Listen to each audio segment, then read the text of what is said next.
Hey, thanks for pressing play. This week on the Jock and Nerd podcast, the Falcon and Winter Soldier are headed to the small screen on Disney's streaming service. We got rumors about when to expect the first trailer for Avengers 4 and a possible title. Venom is turning out to be more profitable than Spider-Man for Sony, and the Birds of Prey movie casts its villain Black Mask. Plus, we got a full spoiler review of season 3 of Marvel's Daredevil on Netflix and a whole bunch more, all in this edition of the Jock and Nerd Weekly for Thursday, November 1st, 2018. Check. Check one. All right. This is for all you fans out there. Let's give it up! We jockin', we nerdin', we funny, disturbing. We jockin', we nerdin', we spoiler alert. Oh yeah! We jockin', we nerdin', we funny, disturbing. Oh yeah! We jockin', we nerdin', we spoiler alert. Hey, what's up, listener? Thanks for joining us. How you doing? Welcome to the Jock and Nerd podcast, where you get your weekly geek fix of comic book and superhero TV and movie news, reviews, and whatever we choose. Jock and Nerd. My name is Imran. My name's Anthony. He's the Jock. He's the nerd. And he's the Rug Boy. What's up, Mr. Rugberto Bambino? How you feeling? I'm feeling hollow and Halloweeny. Are you full of Halloween candy? Yeah. I feel hollow in my weenie. Just collecting chocolate. Let me say it one more time. Yeah, okay. I fucked it up the first Yeah, time. you did. Work it I feel out. hollow in my weenie. There you go. Because, you said you feel hollow and you're weenie. And his weenie. Not in Yeah. your I feel weenie. hollow in my weenie. Is Yeah, your I know. slack hole full of chocolate? That's what I've been wondering. And bourbon. Chocolate and bourbon. Yeah. Filling Rug Boy's filthy slack hole. Yeah. Fantastic. What's your candy of choice? I know Anthony doesn't eat chocolate, which makes him like basically satanic. Yo, yeah, pretty much. It makes you inhuman. You're not even a real person at Yeah. this point. You can't go wrong with mini Reese's peanut butter cups, man. Yeah, that's like, I think That's that is the like shit. the gold standard. If you It's get, just- and I feel bad for people with peanut allergies. I know, that is kind I'm of like, sad. what do you do on Halloween when you got fucking nut allergies? You make almond butter peanut butter cups. So, Almond butter. not only do I not like chocolate, Yeah. but I have a peanut allergy. Oh, crap. Oh, the truth comes So out. this makes a lot of sense. So did you go trick-or-treating when you were a kid, Anthony? How do you eat food? Like, how is it in like 90% of Asian food have peanut oil in it? It's a very, very minor Okay, allergy. I was going to ask how severe. Like, do you carry ephedrine No, around or adrenaline shots? I've eaten peanuts and like been fine. Like it's just. Does it I'm make you very shit your uncomfortable. pants? No, just like my eyes kind of swell up a little, and I like Damn, I I can feel learned my something throat new. close a little. I did not know that about the Anthony. You can't blow someone if your throat is closed. Yeah, no, you need it nice and loose. No chocolate. There for is a Anthony. lot of peanut in Thai food, especially. There's a lot of peanut. There's peanut things everywhere. Yeah, that's true. There's a lot of peanuts. I am a in fan everything. of alternate nut butters, though. Oh, shit. Almond butter. Almond butter. All That's the way. it. There's cashew butter. There's cashew butter. What There's about human butter? human butter? I have not tried it, but if we put it on some I make toast. Special It's all butter out of over my your nuts. fucking beard, dude. Oh, that. Dead giveaway. Yes, the human bukkake butter. Hey, if you're a new listener, look up the word bukkake. 1. 2, check our show notes at No, don't you do that. jockandnerd.com/246, because this is the blog post of the show where you'll find the show. You'll find all of the links of things we're going to talk about and all the ways you can subscribe and get the show every week, like in Apple Podcast, in Google Podcast, in the Spotify. You'll never miss a show. And with that, let's get to the news, you peanut butter bastards. The Jock and Nerd Podcast. Big, exciting Geek Boner news, guys. Geek Boner. Regarding Disney's streaming service and what kind of shows we're going to get when they eventually launch this thing in 2019. Variety reporting a Falcon and Winter Soldier limited series Oh, shit. in the works. Does that give away that they're not both Captain America I after think this? it gives away a couple of things about Avengers 4, if you think about it. A, that maybe they're not dead, right? And B, that maybe Cap doesn't make it out of Avengers 4. Hmm. You know? Well, And I mean, he probably won't. Yeah. I don't think this is more in the line of what they said they would do, which is take these second tier Marvel characters and make TV shows. I love this is what I was talking about. I was like, they have so many great second tier characters in the movies that really, they don't really deserve a whole movie, but I'd much rather see them in a 6 to 8 limited series, high budget thing run by Kevin Feige on their streaming service. Hell yeah. The question I have out of this is, now that Feige's getting in the game of making TV shows, does this now... The movie's going to suffer? No, that's not... Shut up, Imran. Let me finish. I'm leading the witness. Sorry, Your Honor, that's leading the witness. I object. Not that. It's...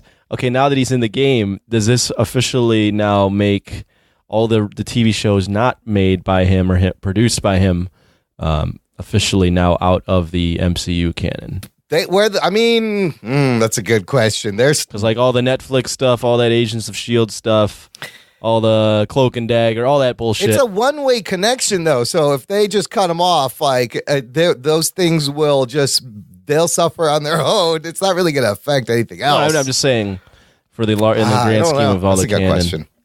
Because now that he's actually saying this is they're putting the real actors in these. Yes, I mean, you're going to have Anthony Mackie and Sebastian Stan playing these guys on the small screen. And, we mentioned in the past show that they were thinking about doing a Loki one and a Scarlet Witch one. This is the first proposed show that actually has a writer. This dude's name is Malcolm Spellman. He was a writer on Empire and the co-executive producer. So, maybe... Sebastian Stan starts a hip-hop label and Anthony Mackie starts a competing hip-hop label. Maybe Mrs. Falcon wants to take over the business. That could be the show. I don't know. But I'm excited to have these guys do TV and yet another streaming thing I'm going to have to pay for. Two guys that don't really like each other but have to work together. Couldn't you? I mean, they have like a buddy cop thing. Yes, it'll be a great buddy cop thing. Imagine, their banter in Civil War in the back of that car. Like, I could watch a whole show about that. It just doesn't have a ring to it. Falcon, Winter Soldier. Falcon and Winter. I don't know what you call it. What do you call this? What do you call it? Bucky and Falky. Bucky and Dick and Dove. No, that's the other show. What's Sidekicks? I don't know. What's Sebastian or what's Falcon's name? It's It's Sam Wilson. Bucky and Sam. Sam and Bucky. Sam and Bucky. Sam and Bucky in the city. Sam and Bucky do I don't know. Yeah, it's gonna have a clunky title. That's a good point, Ruggs. I hope the budget is high enough, because the one thing even right away in the beginning when we was watching Agents of S.H.I.E.L.D. and Sam Jackson showed up and what's her name showed up?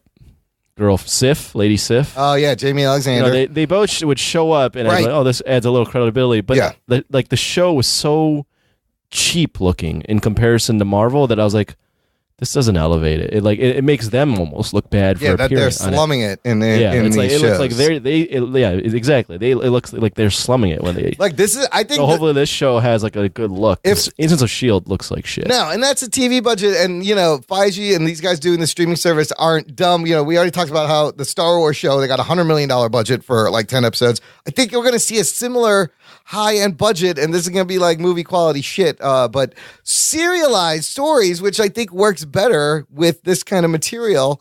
Give them, I don't know, 6 to 8 hours to tell an awesome story. I don't know what to really expect from it. I'm hoping that if they have a good, every show needs a good villain. Yes. To kind of prop it up, as we're going to talk about in Daredevil. Yep.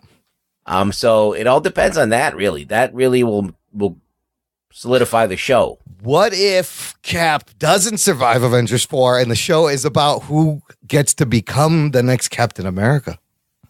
It could be. They got to arm wrestle or play checkers or play dominoes or some shit. Life without Cap. Life without Cap. Them trying to adjust and figure out their place in the world. I don't know. All I know is they're going to put these dudes in TV shows. It's very exciting. Let's move on to our next bit of news. But before we do, I want to tell the listener to join our awesome Facebook group. It's called the Jock and Nerd Nation. It is a closed, exclusive group just for our listeners. It's where we all hang out and geek out and let our freak flag fly, sometimes literally. Welcome, new listener this week, joining the nation, Thomas Powell. Why did you hit me? Fucking great name, Pow. It's like a Batman, It's like a Batman 66 name. I love Thomas Powell. Also, just a reminder, send us in your roast audio. We are asking you to send in audio making fun of us. We need a total of 2 clips to do a we show. need at least 2 to make it happen for our 250th episode. We're on 246. So you have a couple of weeks. I think that we have any? We do have some. That means we have 2. I could use some more. We have submissions from 2 listeners. There you go. All right. But look, it's probably asking for trouble. But look, roast us. We can take it. We will listen to them first time live as we record. When is this happening? Episode 250 in about 4 weeks. All right, so there's still plenty of time. There's plenty of time. Visit jockandnerd.com. There's a big red button on the side. You got 90 seconds to roast us. All right, moving on. I have a couple of minor tidbits of news about Avengers 4. Some of it may be spoilery. Some of it maybe not. And the MCU moving forward. One article from Newsarama is about Kevin Feige. This guy got to talk to him, ask him a series of quick questions. And this is what came out, is that the Avengers 4 trailer will come out before the end of the year. Oh. Wait, and there's news. Yeah, there's more. No, that's not. It's not fake news. Namor could make an appearance, still deciding if and when. And then something we knew, Guardians of the Galaxy Volume 3 status currently on hold. But you're right, not big news. This MCU Cosmic has kind of the same news, but they have one other big piece thing that's in here. They said the trailer is coming in November. Look, we're 6 months away. November? Yes, this month. Today? Oh, okay. We're 6 months away from this movie coming out. We still don't know anything about it. It's amazing. I can't wait. We don't know the title. They have in here. It's Endgame, isn't it? No. Oh. They think they know what the title is. They said it's from a very reliable source. Do we want to spoil this? Do you guys want to know what their guess is? I mean, it's a guess, so sure. They're saying the title is going to be Avengers Annihilation. Oh, shit.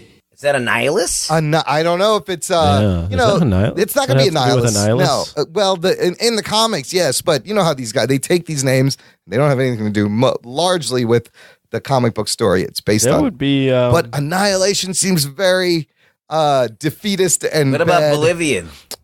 Bolivian? That's what Mike Tyson calls Mike Tyson. Oblivion. Yeah, Oblivion. I'm gonna fade off into Bolivian. Into Bolivian. Okay, Mike. It's ludicrous.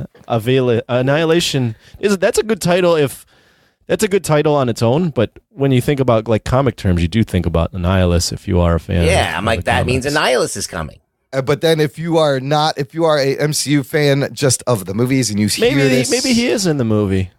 He could be. Now I'm thinking about it. Maybe they're like, well, now it's one of those things where because Thanos did this, now Annihilus is attacking the universe, and it's like, Thanos, you've really fucked up. Because now we got to block him from Annihilus. Yeah. Then you got to put Kang, the time traveler, in here. Throw him in there, too.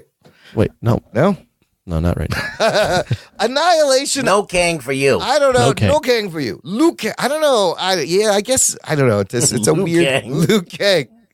Finish him. Annihilation, huh? Avengers Annihilation. It rhymes. It's all right. I don't know. All right, whatever. That's still speculation. It's still speculation, but I think by the end of this month, we'll probably see a trailer or a teaser, which will probably just be clips from like all the other movies. They're not going to show us anything, which is good.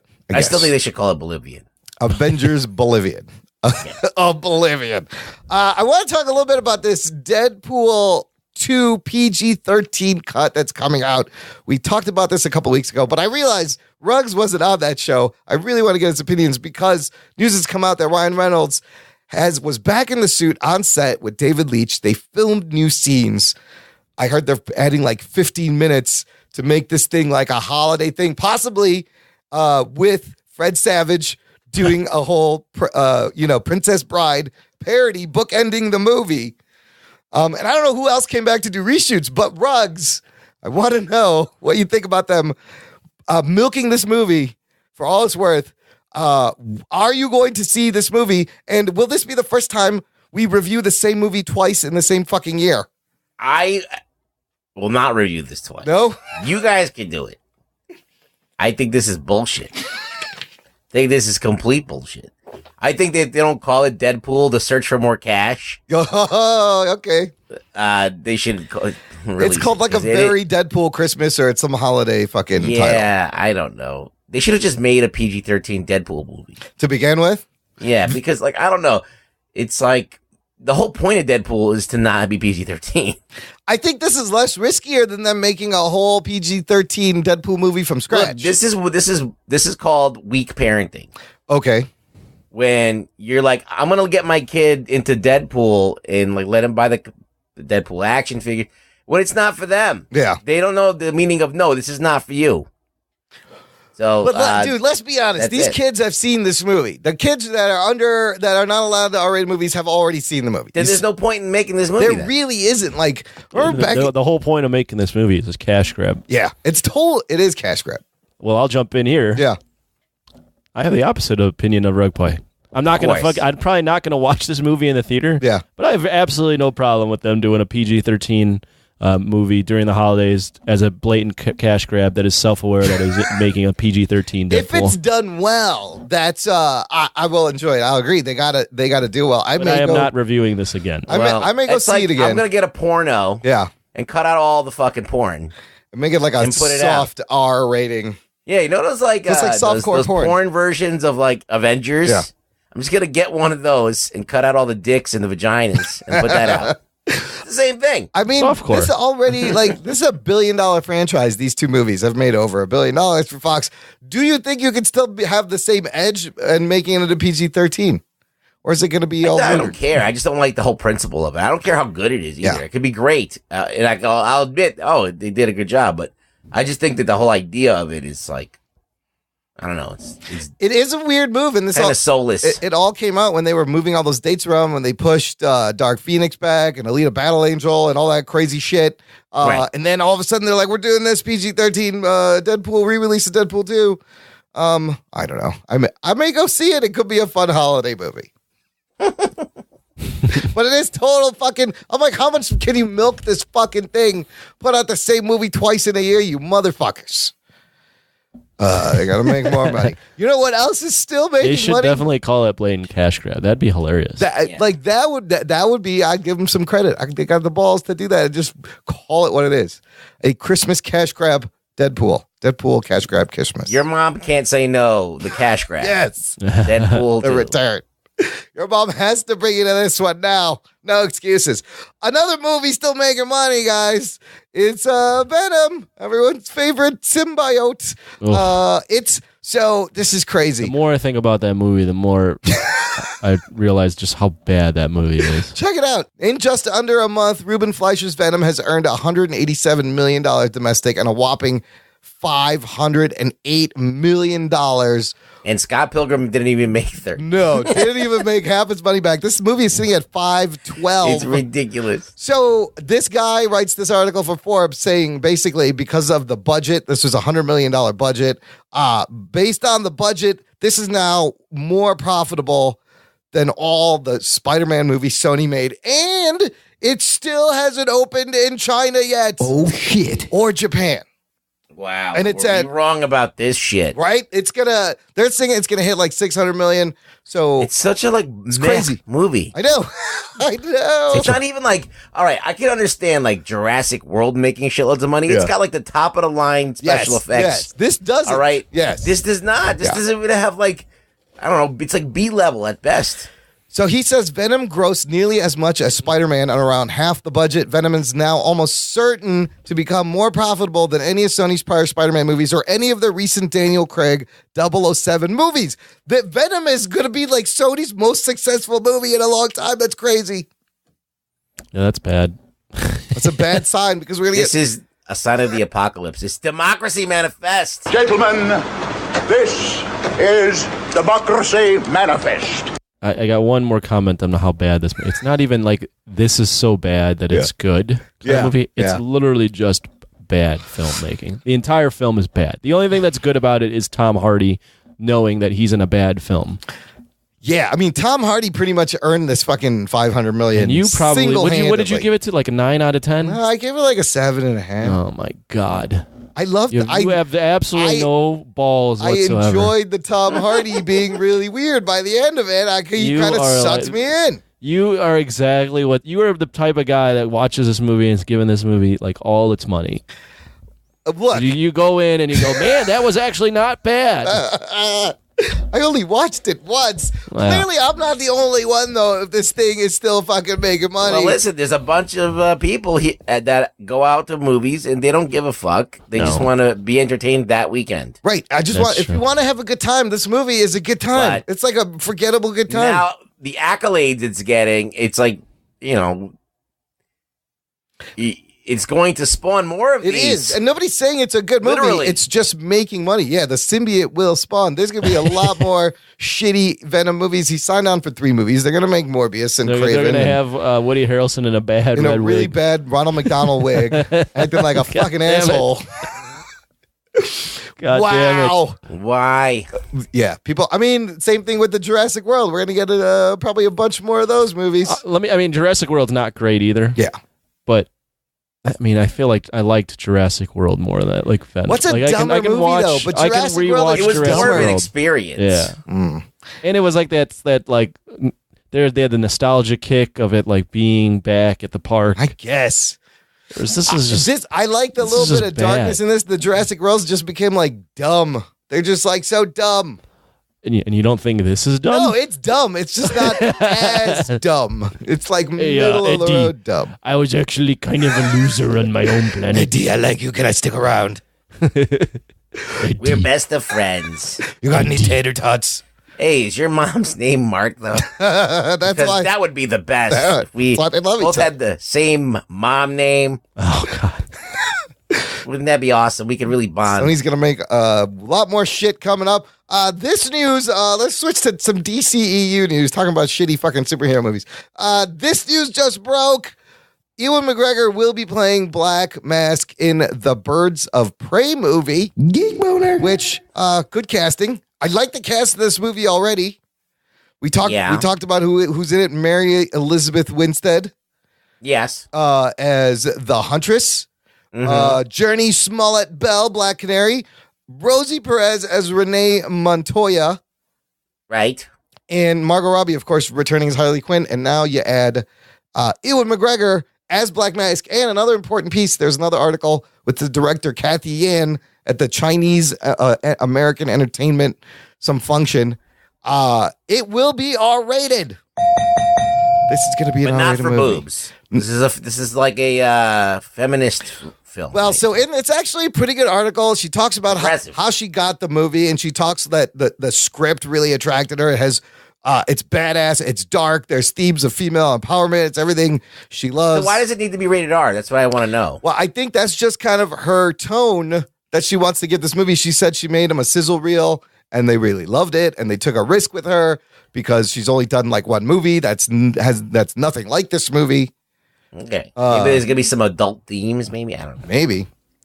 Some blood, some titties.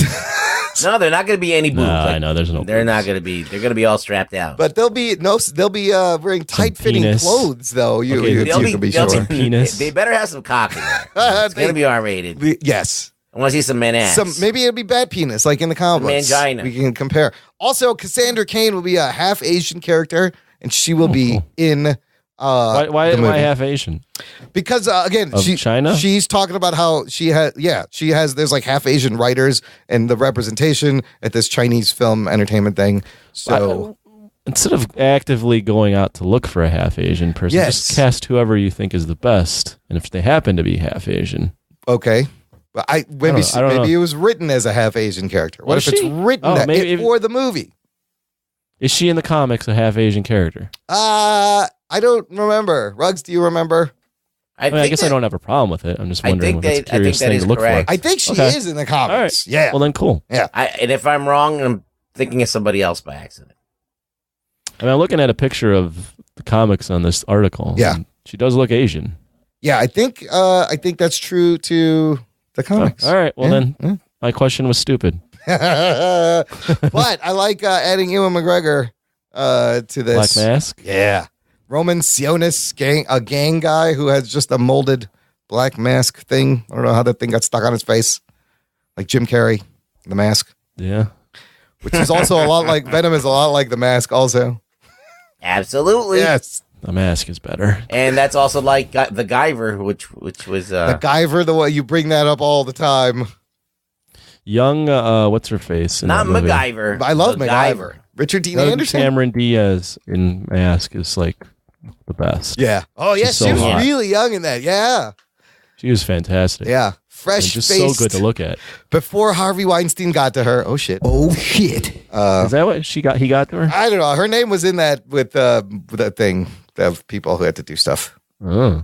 Or names that he would tell women. Like, hey, these women, they went through the same thing. You want to be in the industry, you just got to do this. Fucking guy.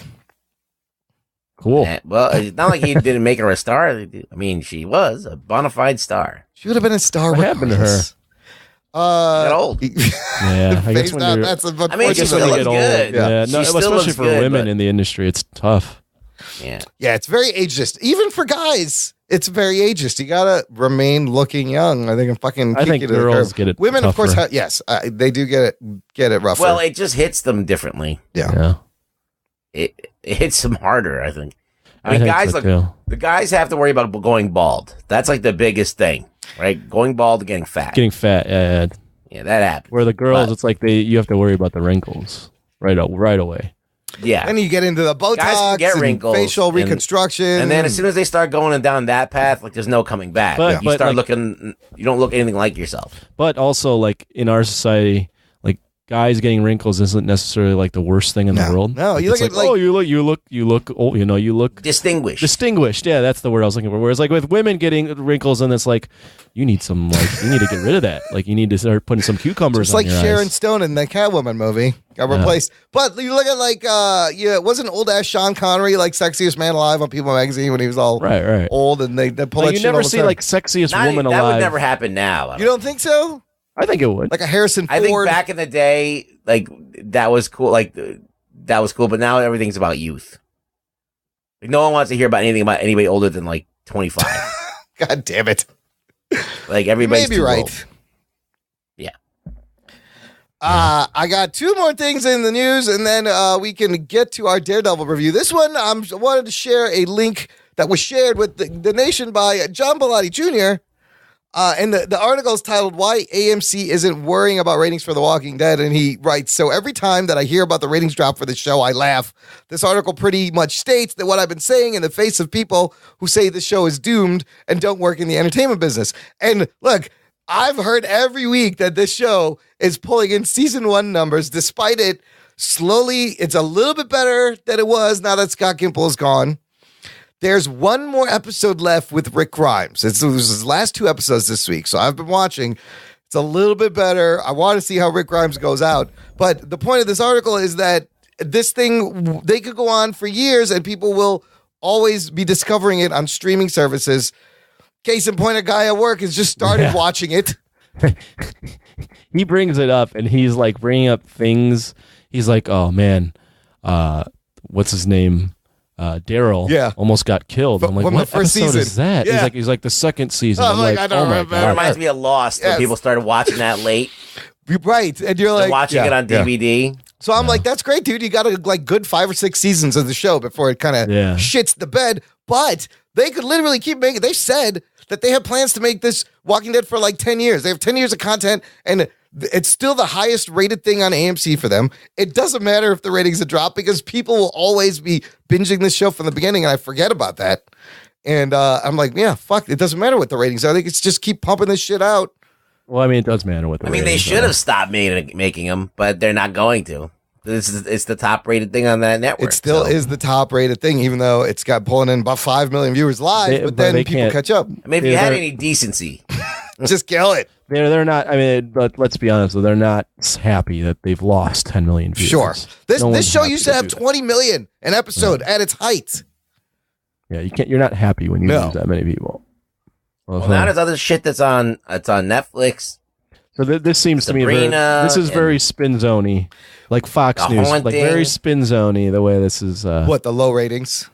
Yeah, like that. Oh man, it doesn't matter that there's low ratings. Everyone's going to start streaming this. So So no, no one wants to lose 15 million viewers. They make the point that it's also the second most illegally downloaded TV show, and it's the third most popular TV series on the planet right now, behind only Stranger Things and Game of Thrones. Yeah, but you don't want to be going the downward trend. No, you don't. You want, and I think that's like being like a big business like Coke and being like, we still sell millions of dollars, but now we're fifth in the market. That's not good. No one's happy. But they also make the comparison to shows like Grey's Anatomy, Big Bang Theory, fucking Supernatural that have been on 14, 15 seasons, that their ratings have dropped, the buzz has dropped, but it doesn't matter because when someone discovers the show on a streaming service, they're in and they're going to fucking watch all of it. No, that's not. They don't have to watch all of it. They just do what we do. And we just punch shit. out after the whole Glenn thing, and then that's not how that works. No, they're not. So they're on a platform that is still trying to sell ads right now. AMC is not in the. I mean, they're selling their stuff streaming, but they're still on the platform right now where there's commercials and stuff. I mean, their advertisers cannot be happy. Yeah, that we were once being viewed by 20 million people every week, and now it's 5. Right. That's my point. But yet they're still they're going to put money in the show. They're going to keep going. I'm wondering what happens once Rick is dead, and if people why don't you watch it and find out? Slowly come back. Yeah, I feel he's going to watch it. I'm going to watch it. It's happening. Of course he is. I have been scrolling through old Cameron Diaz pictures. Yeah? This entire time. She was so hot in the mask. Oh my God. She's still Why I hot. have to do this now? She's still hot. I mean, no, she's not.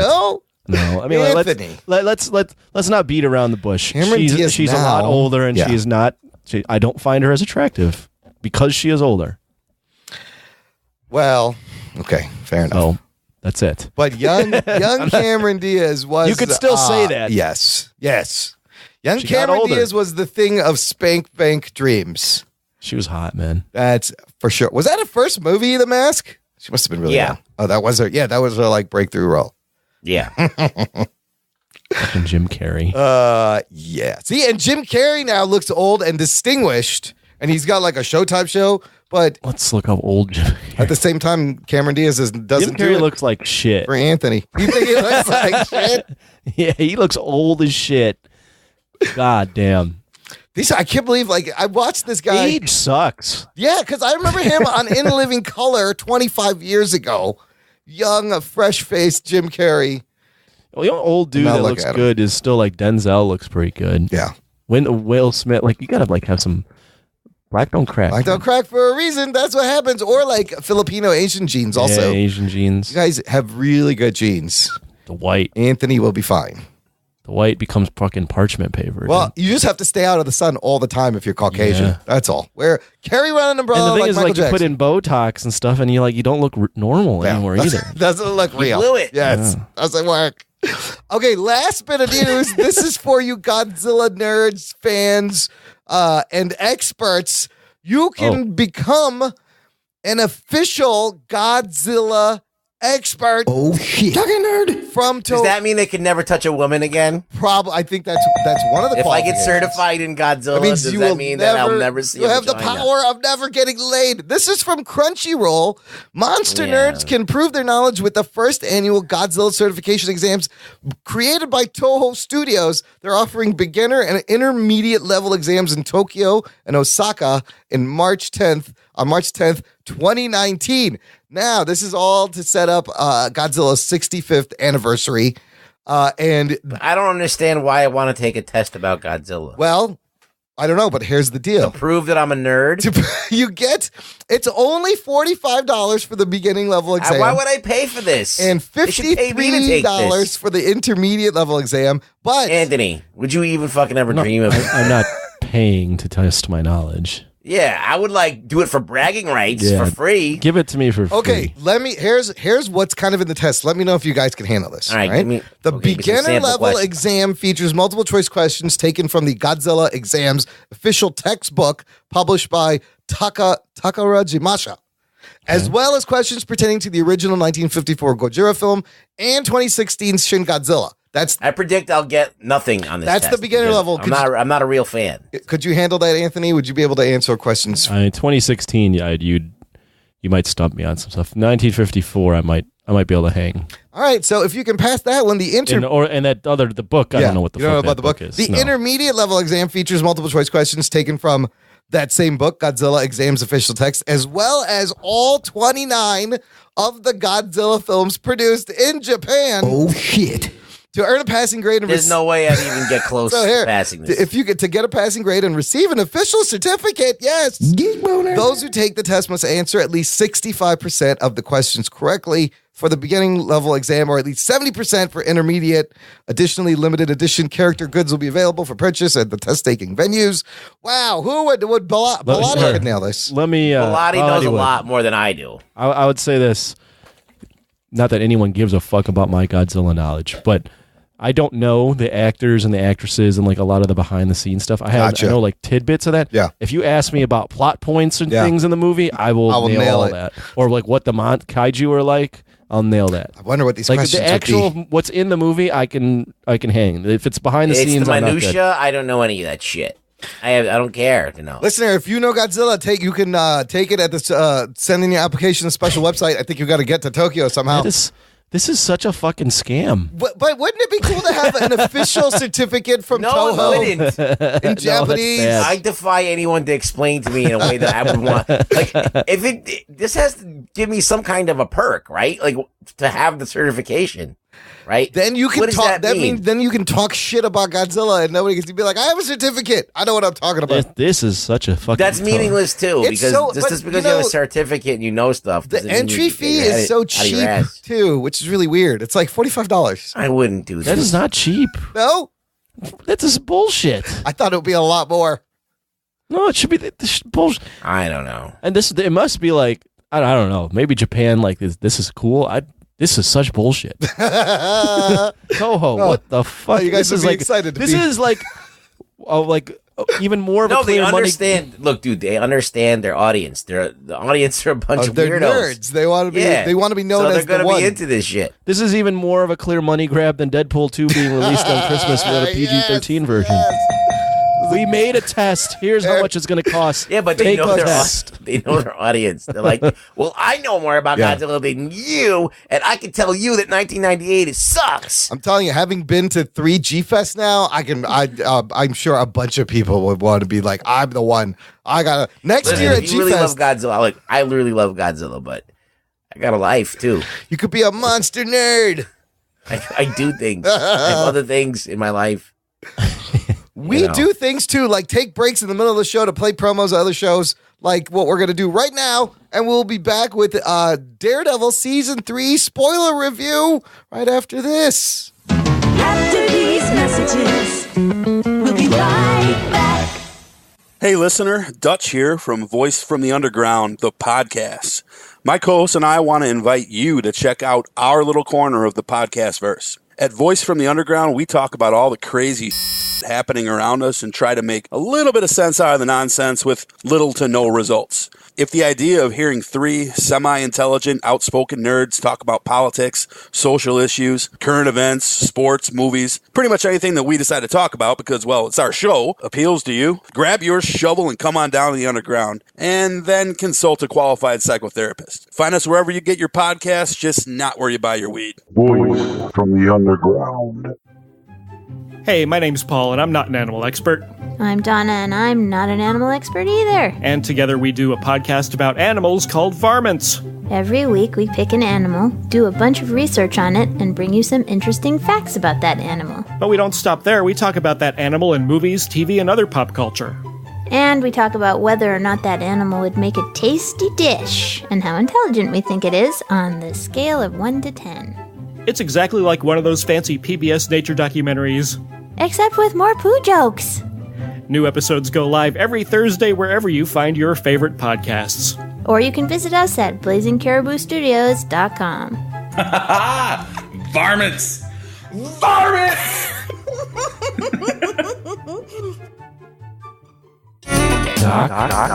And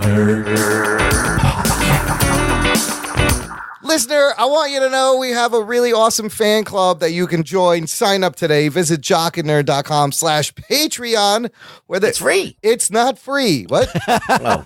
The show will always be free, but if you want to like tip us, Rug Boys, what are you talking about? I'm trying to trick them. It is free, but it costs money. It's not free. It's free, but it costs money. But give us money anyways. This show is free. This That's show not free. will always be free, but the way we this is the way we fundraise to cover the cost of maintenance and microphones and hosting is our fan club, and you get a bunch of awesome things. There's a bunch of different tiers. You get stickers to t-shirts, but everyone for as little as $1 a month will get access to the show early, a day or two, and tons of bonus content. A lot of bonus content. Lots of bonus content. I want to thank everyone that's signed up right now. Thank you for your continued support. But this is what they're enjoying, listener. If you haven't signed up, this is what our Patreon fan supporters are enjoying right now. There's instant reactions to Daredevil Season 3 from Anthony from Rugboy.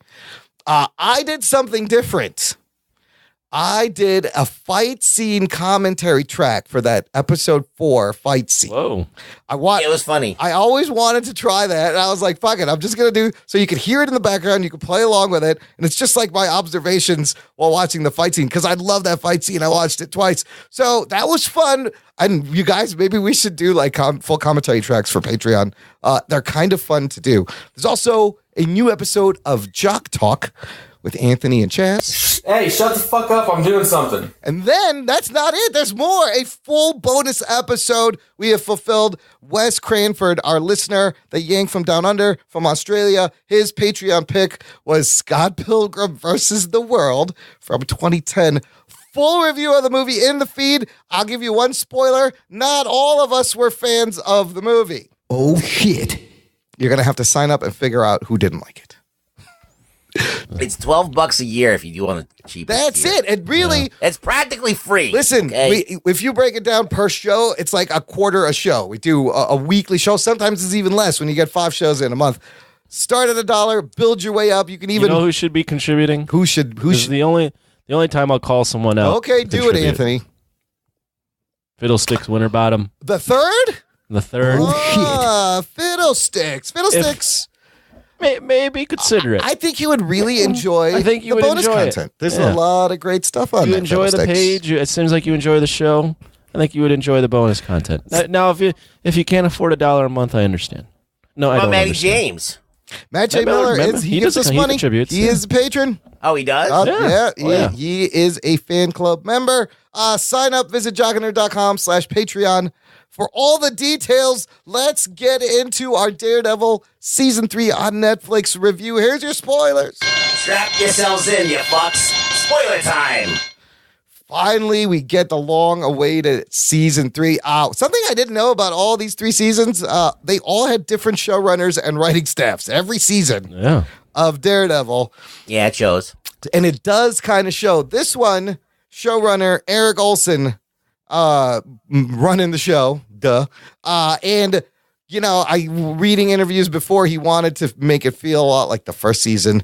And, man, I think he really nailed it. Let's just start. I don't know, where do you want to guys start, fellas? Opening thoughts. How fast did it take you to watch it? And what'd you think once it was over? Anthony, why don't you start us off? Sure. It took me came out 2 Fridays ago. Yep. Friday. I don't know when it came out. Yep. I finished it last week, last Wednesday. So not very long at all. Opening thoughts. I really liked it. I think, I don't know if it'll get the credit that I think it's due, and I think what's due is I think it's actually a really well done show with solid acting, some good fight scenes, a good storyline, a show that doesn't actually feel too long. I think every episode's used pretty well. They use the time really well. I enjoyed the chemistry of all the people.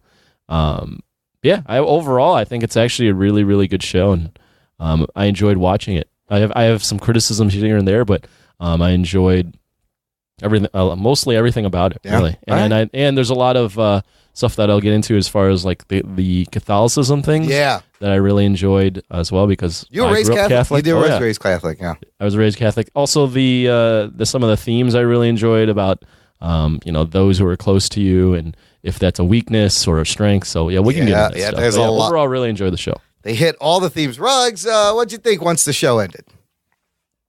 I enjoyed it. I mean, it's Daredevil.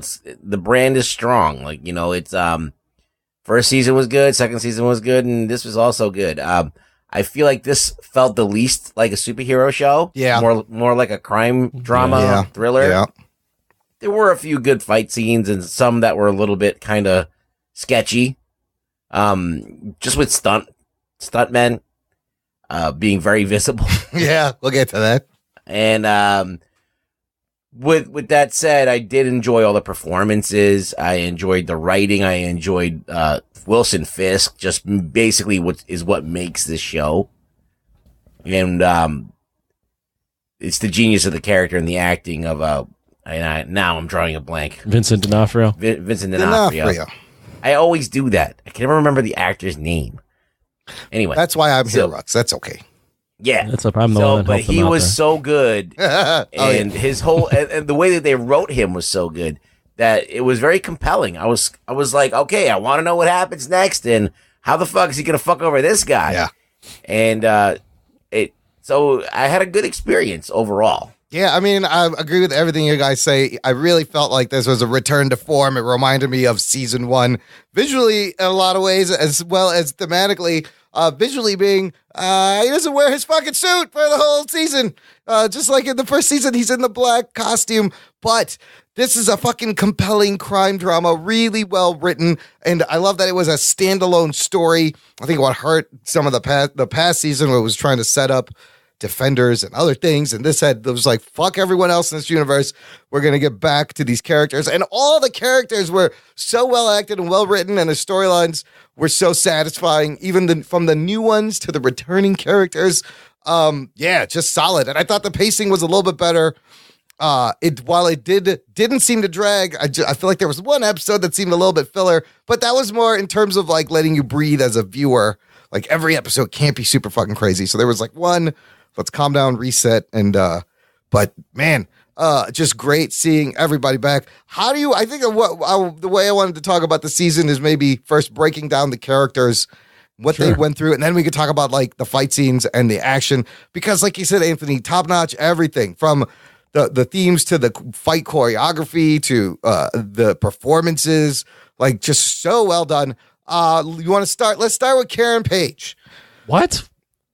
Why would you start with? I don't know. I made a list on random. Why not start with Daredevil? Well, let's save Daredevil for later when we talk about some other things. Well, we're eventually going to talk about Daredevil. But okay, she's fine. Next. No, look, she's fine. I wanted to talk about Karen Page because sometimes she was like, why was she there in the past few seasons? She wasn't really used that much to great effect. Let me start by saying this. Yes. With all the characters. Yeah. And they did a really good job, in my opinion, not only with Karen Page, but Foggy, of giving them something to do. Yes. So Karen Page's whole thing is like, she's got the demons of her past in her closet, but she's actively trying to figure out how, like all three of the characters, Matt, Karen Page, Foggy, are all actively trying to solve the problem. Yes. Which is Kingpin. So she's like trying to figure out how, let's put it in the news. Let's write a story. Yeah. Let's figure it out. Okay, that's not going to work. I'm going to fucking confront this guy and see if he's going to punch me in front of everybody.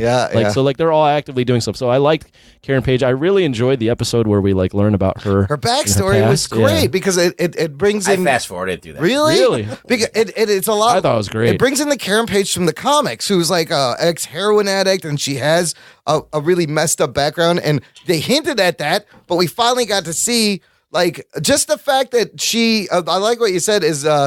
All these characters are doing something and they're using their expertise. Like she's using her investigative skills or journalistic I feel like skills. we don't need to see any of that episode. She could have just told Matt, the story. I got drunk and I flipped the car and killed my brother.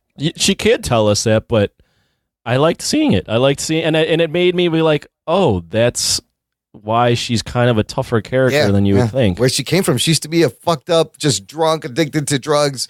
And it was her fault that her brother died. Also, she got away with 2 murders. I really like that they brought the Wesley murder back because ever since that happened, I was like, what the fuck? Karen's not telling anyone that she fucking shot Wesley, and that was resolved. But she got away with 2 fucking murders, and I had to live with that and deal with that, and that was crazy. So I love the scene where she tells Foggy what happened with Wesley, and her going to Fisk was amazing. So just good use of Karen. Finally, like you said, they all had good stuff to do. Here's another kudos to this character, to this writing staff. They didn't follow the Frank Miller storyline of just making her a fucking slut.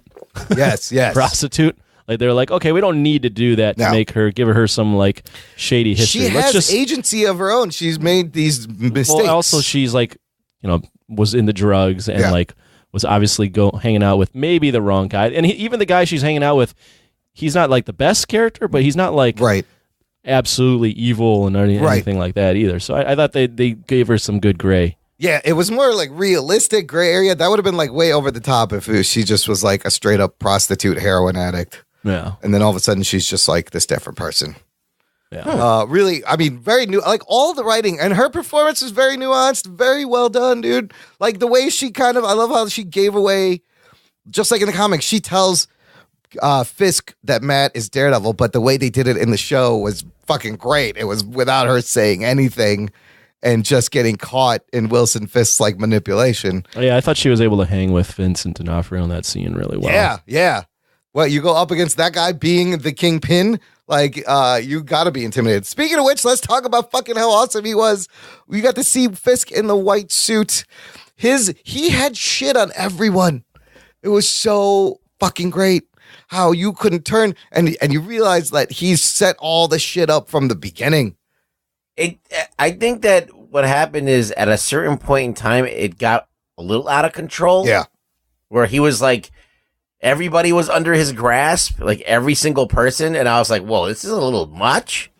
It doesn't seem as well thought out when everybody can be like, it makes more sense when there's people that are tied to him in some way that he's been able to get to. He gets to everyone. Yeah, but it's like everybody. I mean, if that was the case, if he was always been that powerful, he would never end up in jail in the first place. See, this is why there are some really comic booky things this season. It's not superhero show, but they do comic booky things. That's the most comic booky. One of the more comic booky things. Fisk is that part of Fisk is very comic booky, where he's not only running the fucking prison guards and the prison people, and he's got the feds on his payroll and fucking half the cops and everyone, and it just kind of works out.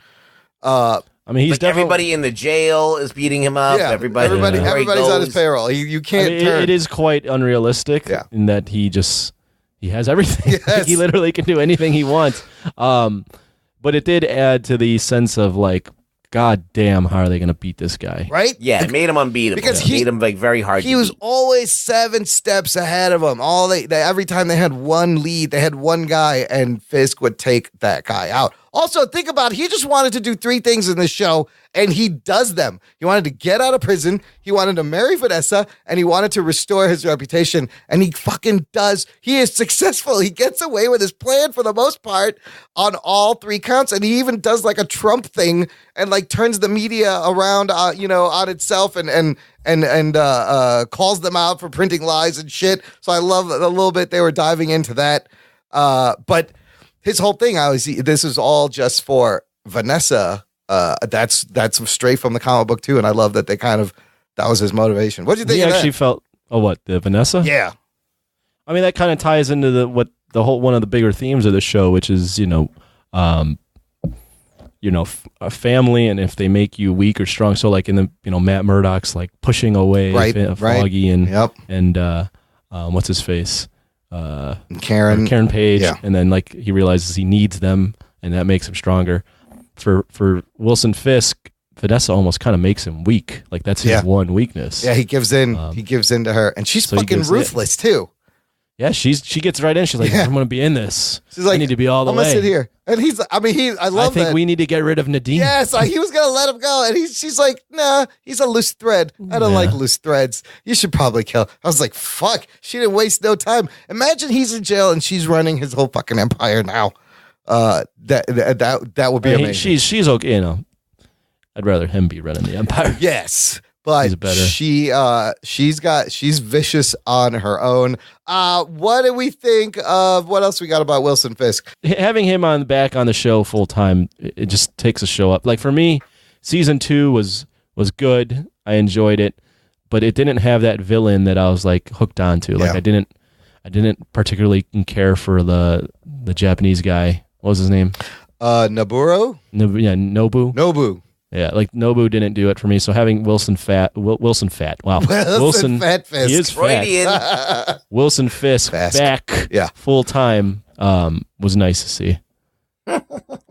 Yeah, and I like that they actually start referring to him as the Kingpin by the yes, end they of it. finally give him the code name from the feds who are all working for him. I also like the callback of like the feds being like, we don't say his name here. We don't say his name. We just call him the Kingpin. No, well, it's like that's in the first season. Yeah. Like, they don't say his name. Oh, that's right. Before I even met him.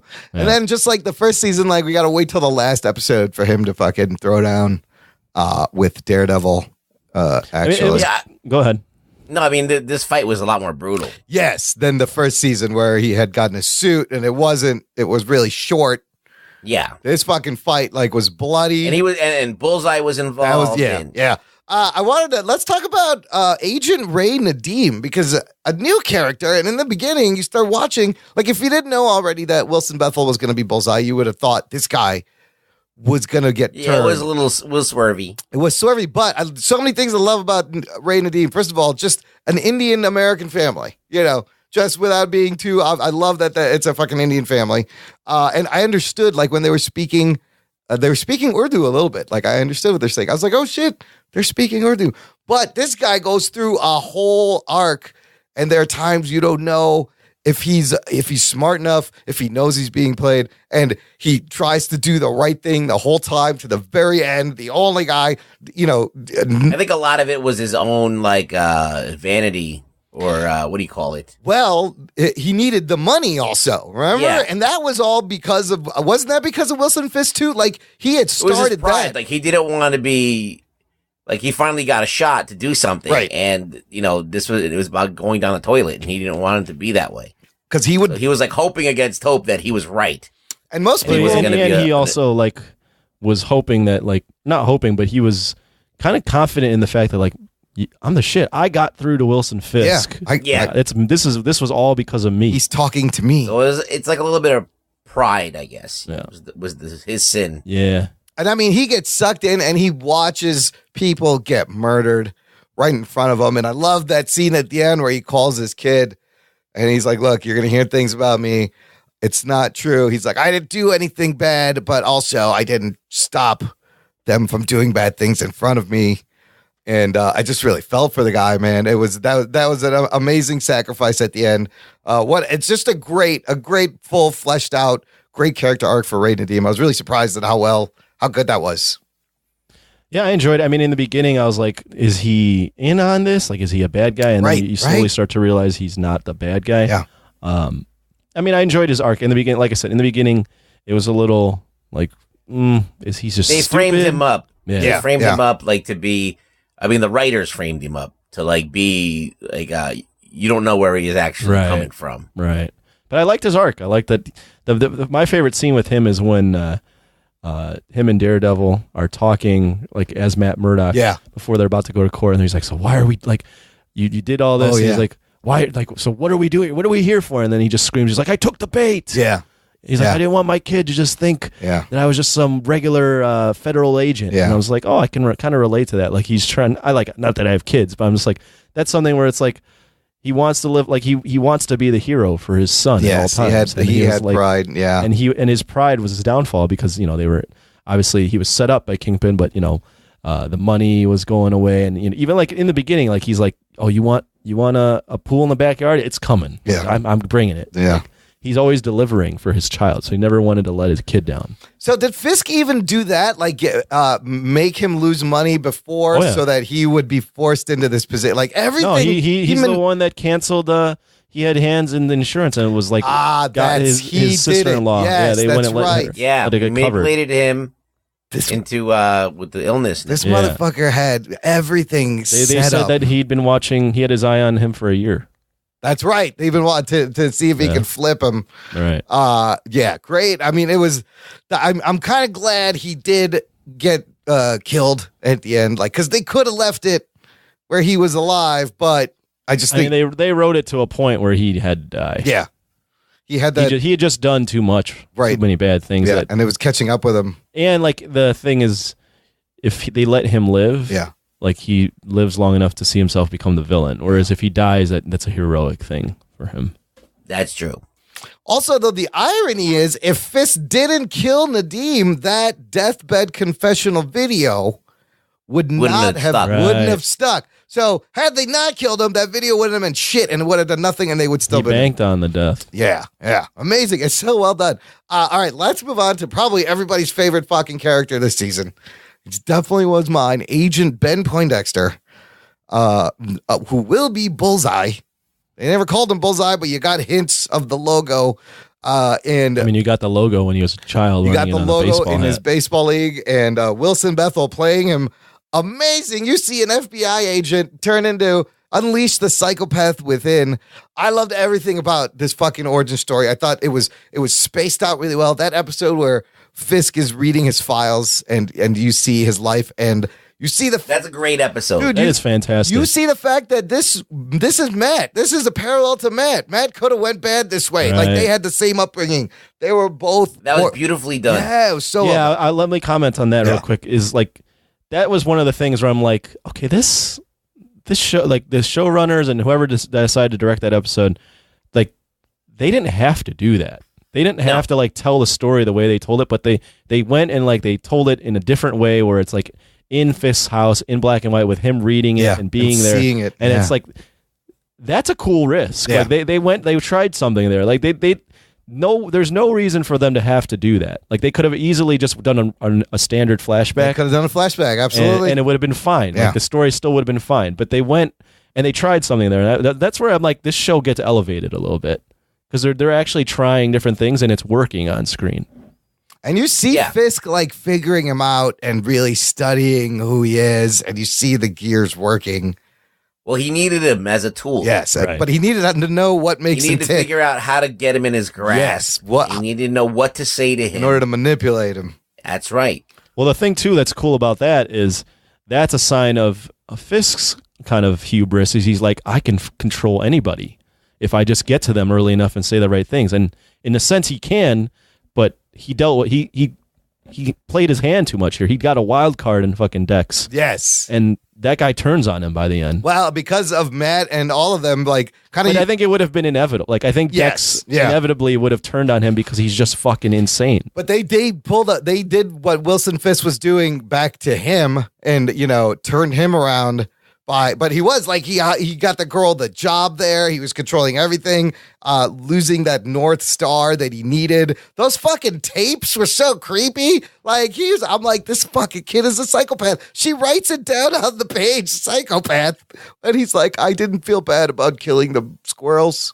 No, I killed them. I was like, fuck. Yeah, I mean that's another like the running theme is like what family keeps you stronger or weaker. Like he needed to have a North Star in his life, otherwise it fucking fucked him. And I love how you see that in his apartment. Kept him on the straight and narrow. Yeah, where he's so total OCD. Everything's got to be in order. He needed to do something. He needed to work. He needed a job. He needed structure.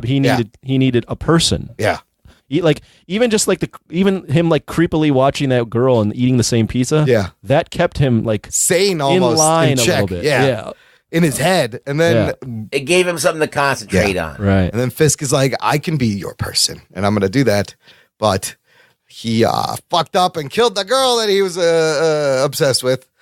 And ultimately, I liked because in the comics, Bullseye doesn't get a ton of origin. No. So they were able to kind of do whatever they wanted. This amazing version of this character. Yeah, I really enjoyed too, like that he was like living like Spartan lifestyle, like everything was in order. Yeah, white. I just enjoy the small details of how he had to have everything, and like everything had to be in check, and if something is off, it fucks him so much.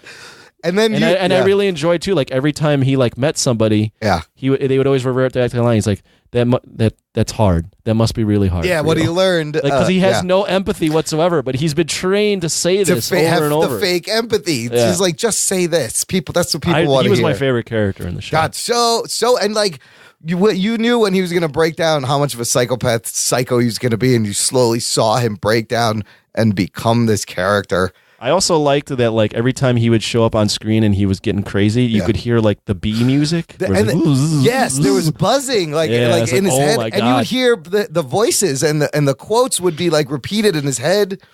That musical cue was always nice. The buzz gets more and more intense, like he's going to snap any second. Yeah, he's Daredevil gone wrong. What do you think about the fight between him and Daredevil? I liked all of them, but I know you had some comments on them. Well, there's different things that I could comment on. Number one is the obvious stuntman, that continuity error that they had. Well, they fought 3 times. Yeah. You're talking about the first one, right? The first one in the Episode office 6 is the one in the bulletin. that is the worst. But then the other ones are okay. But the thing about Daredevil that I don't understand is if you watch season 2 or even season 1, Daredevil is so much more, I don't know, in tune with what's around him. And he can he was ricocheting shit all over the place. He should be the one ricocheting shit all over the place. So the one time he catches it, I'm like, all right, they're evenly matched, but they're not. No, he was fucking housing his ass. Oh my God, he got the shit beat out of him a lot. So I felt like, okay, this isn't really like I've seen Daredevil. But you got to remember, he just coming out from a building being dropped on him. I think that was part of it. He had to rehabilitate himself. I think he wasn't. I think he wasn't 100%. He was not 100%. Even in that prison fight, they drug him before it starts. Right. You know, kind of. And he beats up like 50. And he still fucking beats everybody up like I'm crazy motherfucker. Let's talk about Matt. Wait, let's let's get into that fight. Okay, which We're one? on it now. The 3 fights between them. Okay. Then we can get into Matt. Okay, so let's start with episode 6, Matt versus Bullseye at the Bulletin. Fucking, this is one of my favorite fights of the whole series. Yeah, I gotta. But he lets him live for some reason. Because I don't know why he lets him live. Because his job was to kill the guy. Cracked his skull in. Yeah, he stops him on the head, knocks him out. The mission, but he kills everyone else and doesn't. That's a good point. He kills everyone else. He kills everyone in the office. Not Paige. Not in that office, but in the outer office. The people who just work there, the fucking copywriters, the late night staff, all those motherfuckers get killed. But he doesn't kill Matt. He tries to kill them. The only thing I can think of is that Kingpin had told him that he wants to make Matt's life a living hell. Oh, and don't wants to kill him. Just hurt him. That's a good point. And he was there to kill the witness right before the witness was going to fucking blow the whole thing. So Ruggs, I watched that scene again, and I did notice that quick cut where he pushes him and it cuts to the stuntman. And yeah, the first time I watched, I didn't notice. It didn't bother me. But the guy's mask is really high above the nose, like higher than it should be. Almost like it's cutting off. Honestly, it didn't really bother that much. The first time I saw it, I didn't notice. I'm with Imran on this. I didn't bother. I actually didn't even notice it the second time I watched it. Oh, really? The thing I really enjoyed though about that fight is it's a bit comic booky. But it fucking works for the show in my opinion. Like it still kind of feels like in the vein of how the show is, which is a much more serious take on the whole he handled it genre. very well. They handled Bullseye very well. And I liked the dynamic of like, if Bullseye is fucking like has any space, you have to be afraid. Yes. Like it's like holy fuck, he's got space and he's got an item in his hand. Anything around him, yes. It's like Daredevil's like, I got to get in close if I'm gonna beat this motherfucker. Yes, I was thinking the same thing. I was like, you cannot give this guy any room. You got to get right up on him. Now, similar to the Daredevil movie, Bullseye is throwing ridiculous things lethally. But for some reason, like the way it's handled it here, it's fucking awesome. He's throwing fucking... you don't have Colin Farrell laughing with a fucking Bullseye emblem on his head. With that weird face. He's throwing staplers and pencils and the fucking scissors into the shoulder. I was like, oh shit, that's gotta hurt. Oh no. And he left it in for so long. I was like, pull the scissors out. What are you doing? He's walking away. The scissors are still sticking out.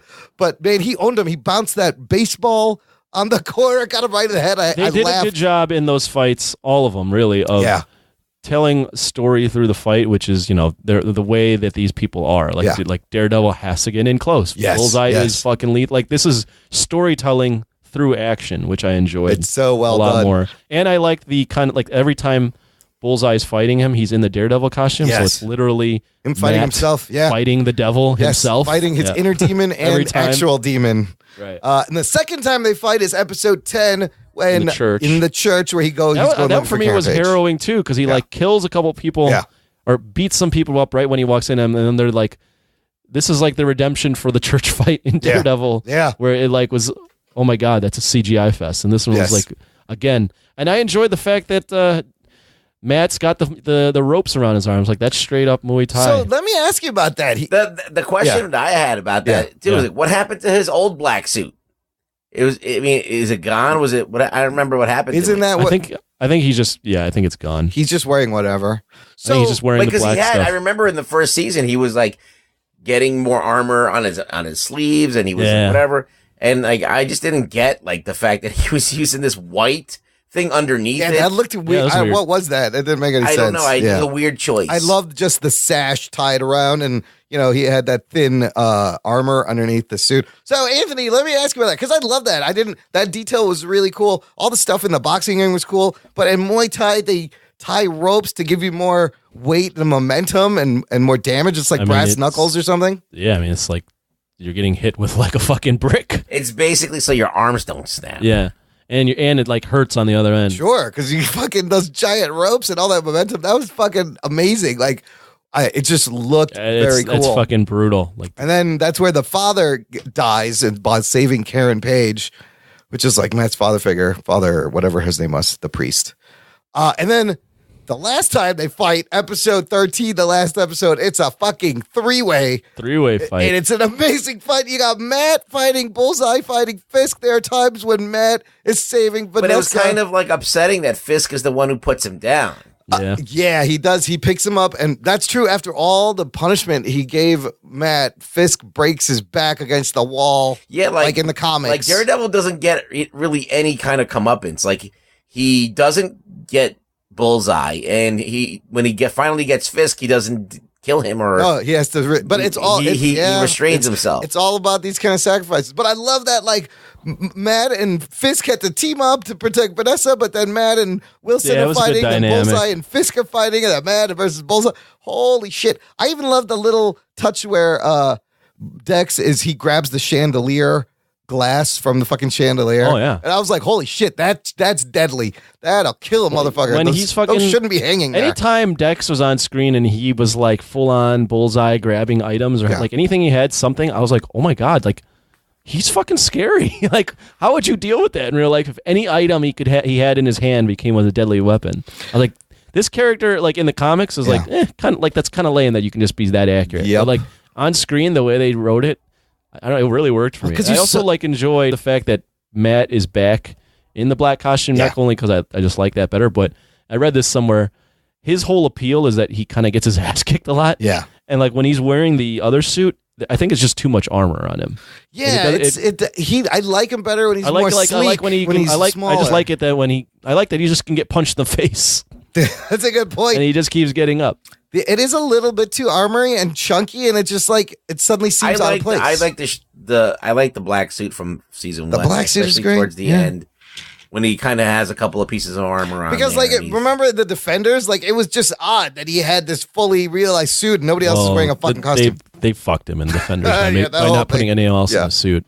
They made him look stupid. Yeah. Look, we might as well talk about the episode 4 fight scene if we're talking about fight scenes. All right. What did you guys think? I'll give you my thoughts. Of course, you can go to Patreon and listen to my whole commentary track on this 10-minute, almost 11-minute, one take fight scene. Or is it? It is. No, it is. It is. I've read a lot of reviews of the guy who did this, and he says it's a true oneer. What they say. Okay. You can see when they switch out the stunt doubles. They call them Texas switches, where they switch out stunt doubles. And you could, if you look for them, you can see them. Anytime Matt, no, I definitely saw. Anytime Matt gets off screen, the stunt double's coming in. Anytime that guy gets thrown off screen, you fucking slip Charlie Cox back in. But it was done really well. Anthony, what'd you think of that scene? I mean, it reminded me. I had to watch it. I watched it a couple times. Me it too. Reminded me of like a one-man video game. It did. It where starts you're just out like a video following game. the guy, Yep. like point of view from behind. First-person shooter, yeah. And it's like, and you're going through the mission. And that's exact. The part where they have like a full-on conversation in the middle, I was like, holy fuck, that this is crazy. So great. Because here's what's amazing about this. Not only it's not in one location, it's inside, it's outside. There is lines and plot and important dialogue in the middle. Everything has to happen at the same time. I read they did this in 7 takes. There was the second one, the first one went really well. There was a bunch of false starts. They said every time they screwed up, it was kind of in the beginning. And then 6, everything went really well. And then they just did another one. So it was really only 7 takes. But at any point, if someone, think about the amount of people flying around, getting hit, and the cameraman, like everyone has to fall exactly right if you bump the camera, you got to fucking reset everything, start over. Just the choreography involved it was amazing. I had to watch it a couple of times. I love that fucking fight scene. Ruggs, any observations on that fight scene? No, I really think it's kind of ballsy. I was trying to find like where they stitch it together, and it makes it look like a one shot. It's one. It's a one. But you say it's one. I'll believe you. I'll go ahead and believe you. I was watching very carefully. It's definitely a complete but I definitely one-shot. saw the switching out of the stuntman. Yeah. I definitely saw that. Like, there's no way that this dude took that hit. Like, it's got to be a stuntman. Yeah. They throw him against the door and they knee him in the face. Yes, that's not him. The guy comes running out with the knee when he's on the ground. And then I'm like, oh, okay, there he is. He comes out from underneath the gurney. Yes, okay, when he gets thrown behind the gurney, they switch him back. So, I totally was paying attention to that. I liked it. I thought it was great. I thought it was cinematic and interesting. I'm like, they were trying to do something. They were trying to elevate it. They were trying to make it more than just a regular TV show. It was intense. The only thing I didn't like is that it wasn't at the end of the episode. Because I was like, I gotta breathe. I gotta process what I saw. It was like in the middle, and there's still more story. And I'm like, fuck, I'm still thinking about what I just watched, which was fucking amazing. Some of my favorite moments, and I want to talk about the fighting style, but some of my favorite things I love that Charlie Cox Matt Murdock does is the lying down on the ground punch to the face. Oh, shit. He did that several times where he does do that. Both people are on the ground and he just reaches up, punches the guy in the face. They're both still lying down. It's fucking great. I love that shit. So funny. This is the first episode too, because Fisk calls him and he's like kind of watching him, and you're like, what is Fisk? How does he have these doing? screens? How is he watching this? Yes. You're like, I thought he was just on leave, but obviously Fisk had a bigger plan. But it was like, wait, this is the hint that Fisk. This is the overt clue. Fisk is not doing what it seems like. He's got control. I love where he answers the phone and he's like, "You're not Franklin Nelson," and he's like, "Oh, what's the deal with the girl with the arm braces that's in the video room with him?"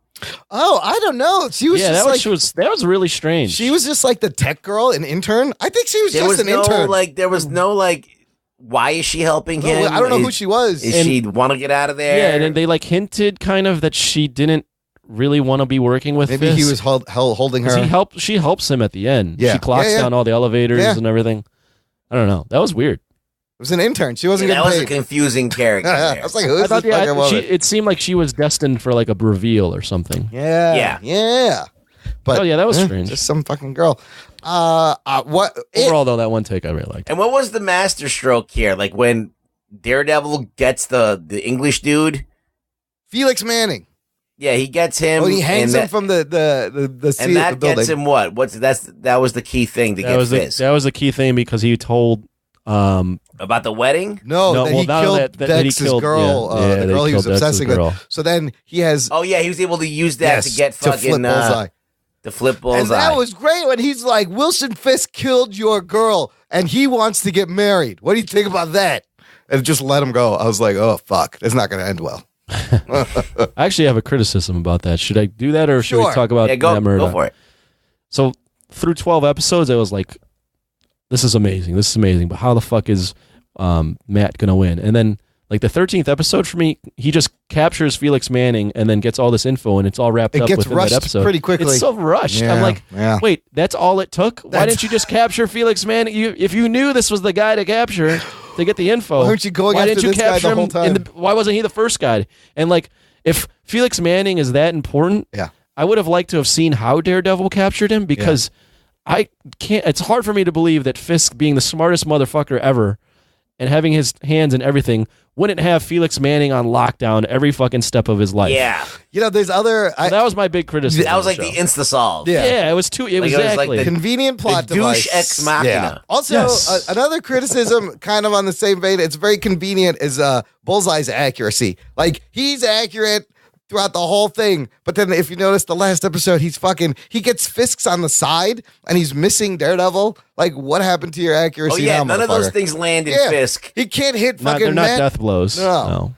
He's throwing cutlery at him, and it's not going into his body. Like, why wouldn't you aim for his fucking head? You're Bullseye. We already know you can nail your target. And it hits him in the fucking kidney. I found that to be very strange, too. That pulled me out of that scene for a second, too. I was like, None of these things are sticking. Yeah, now you're not good at aiming. What the fuck? They wanted to bloody the suit, the white suit. Yes, and I love that. No, but he ends up getting him, but later.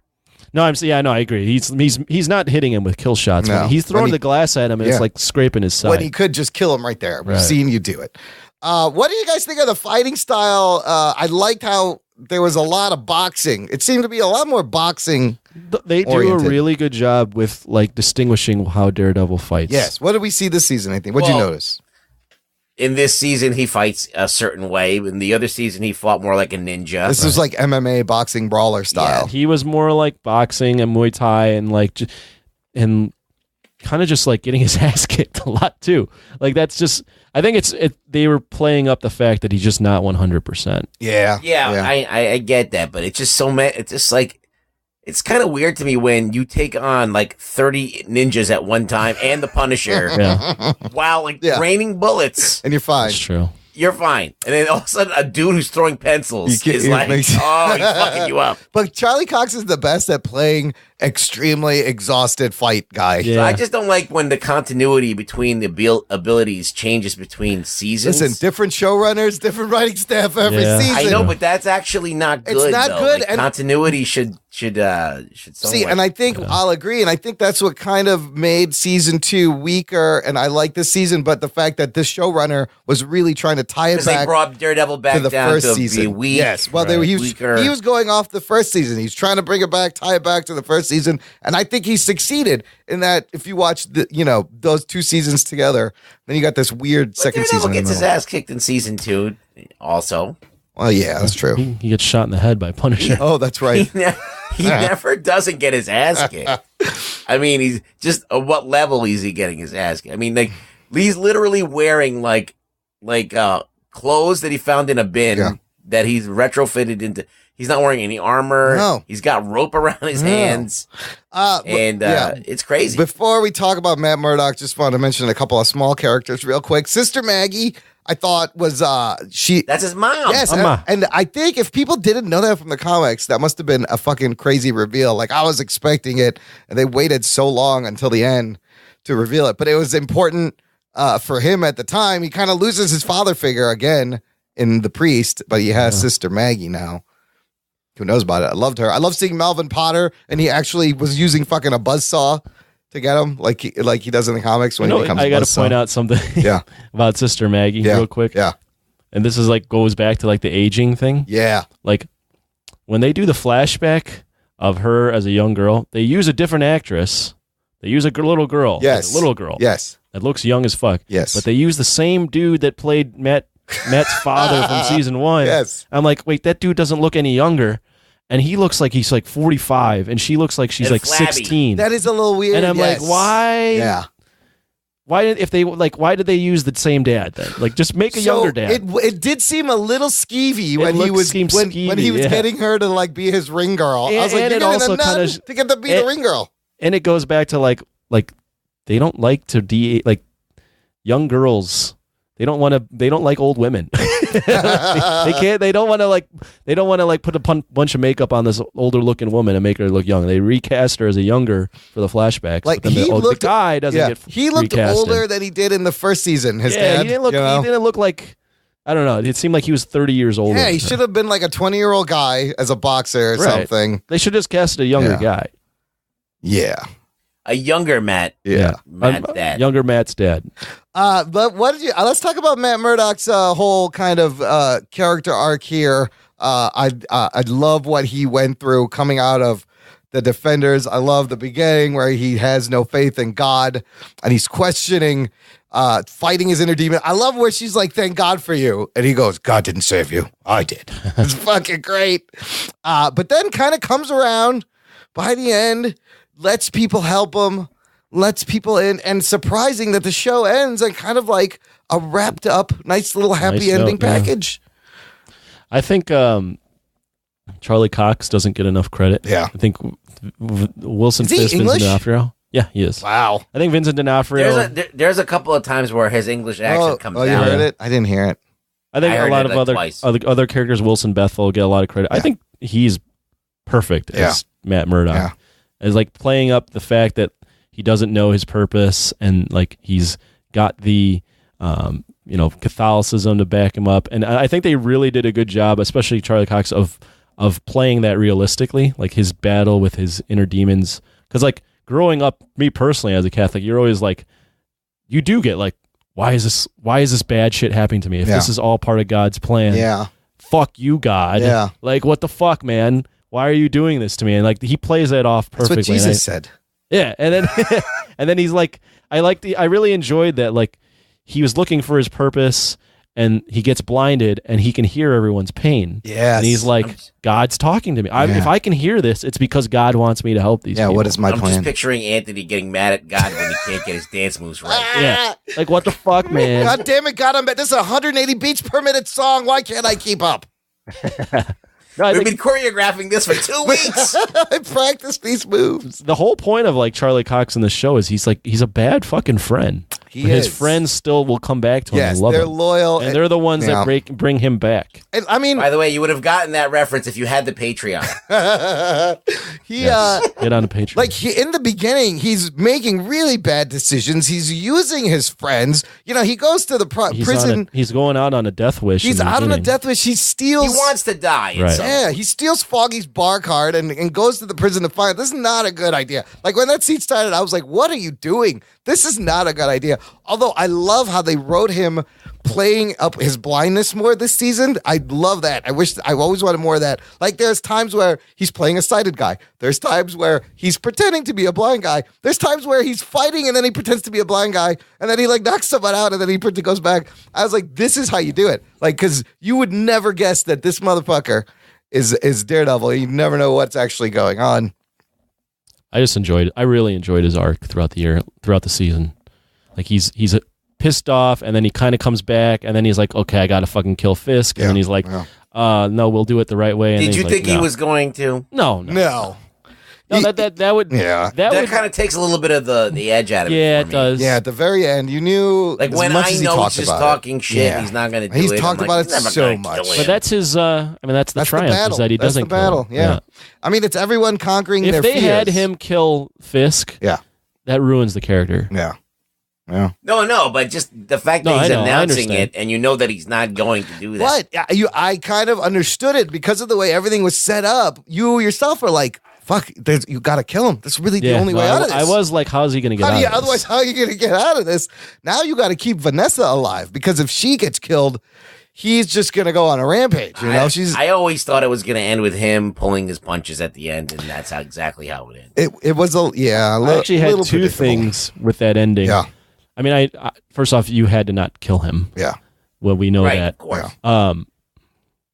Like that's essential to the character, but it was a bit like funny to see them like he this whole entire show he's looking to fucking kill Kingpin. He's got to stop him, and then it ends with like them two shaking hands and trusting each other. He's like, "All right, you're not going to do it. Now. You got my word. Again, all right, we got your word." Very comic booky. Do you think that Vanessa should have died? I don't know. Well, I think that would have been nice. I think I wouldn't have minded if she died. I think it was the only way though that they could write out how Fisk won't keep going after Foggy and Sharon Page. They needed a contingent. I didn't expect them to shake hands. What I expected at the end was there was going to be some sort of way where it was flipped. Yeah. And maybe this is too close to how Luke Cage season 2 ended, but it was flipped and Matt becomes the new Kingpin. Because that happens in the comics. Oh, that's Luke Cage season 2. Yeah, he starts running like he starts to run Shadowland or whatever in the underworld. But which I think would have been a better ending. Yeah, Matt's the new Kingpin.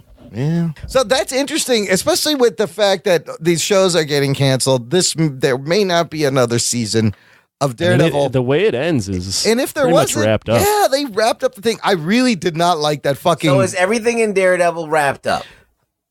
Pretty much, other than like Elektra's gone. Yeah, Fisk is in jail. The trio, Elektra's dead, right? She gone. She dead. She was there under the building, but then she never came out. Yeah.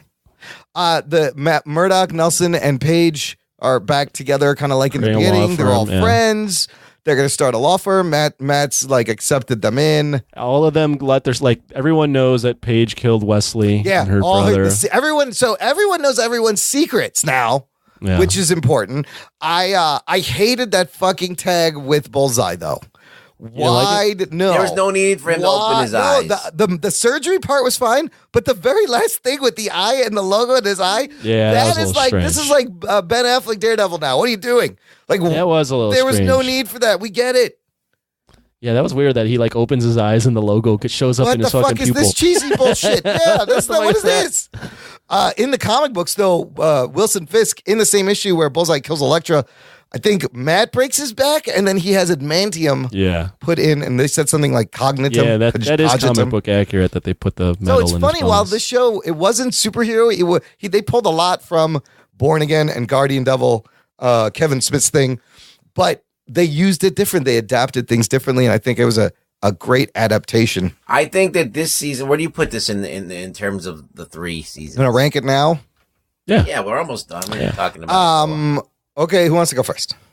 Do you have anything else that you want to say before we go here? No, there's a couple of fun Easter eggs, and we'll talk about will there be a season 4, but we can rank it. I was actually, all right, I'll start. I was thinking about this on the way home, and I was flip-flopping, but to me, it is like tied with maybe a little bit better than the first season of Daredevil for me right now because of the fact it was a standalone story.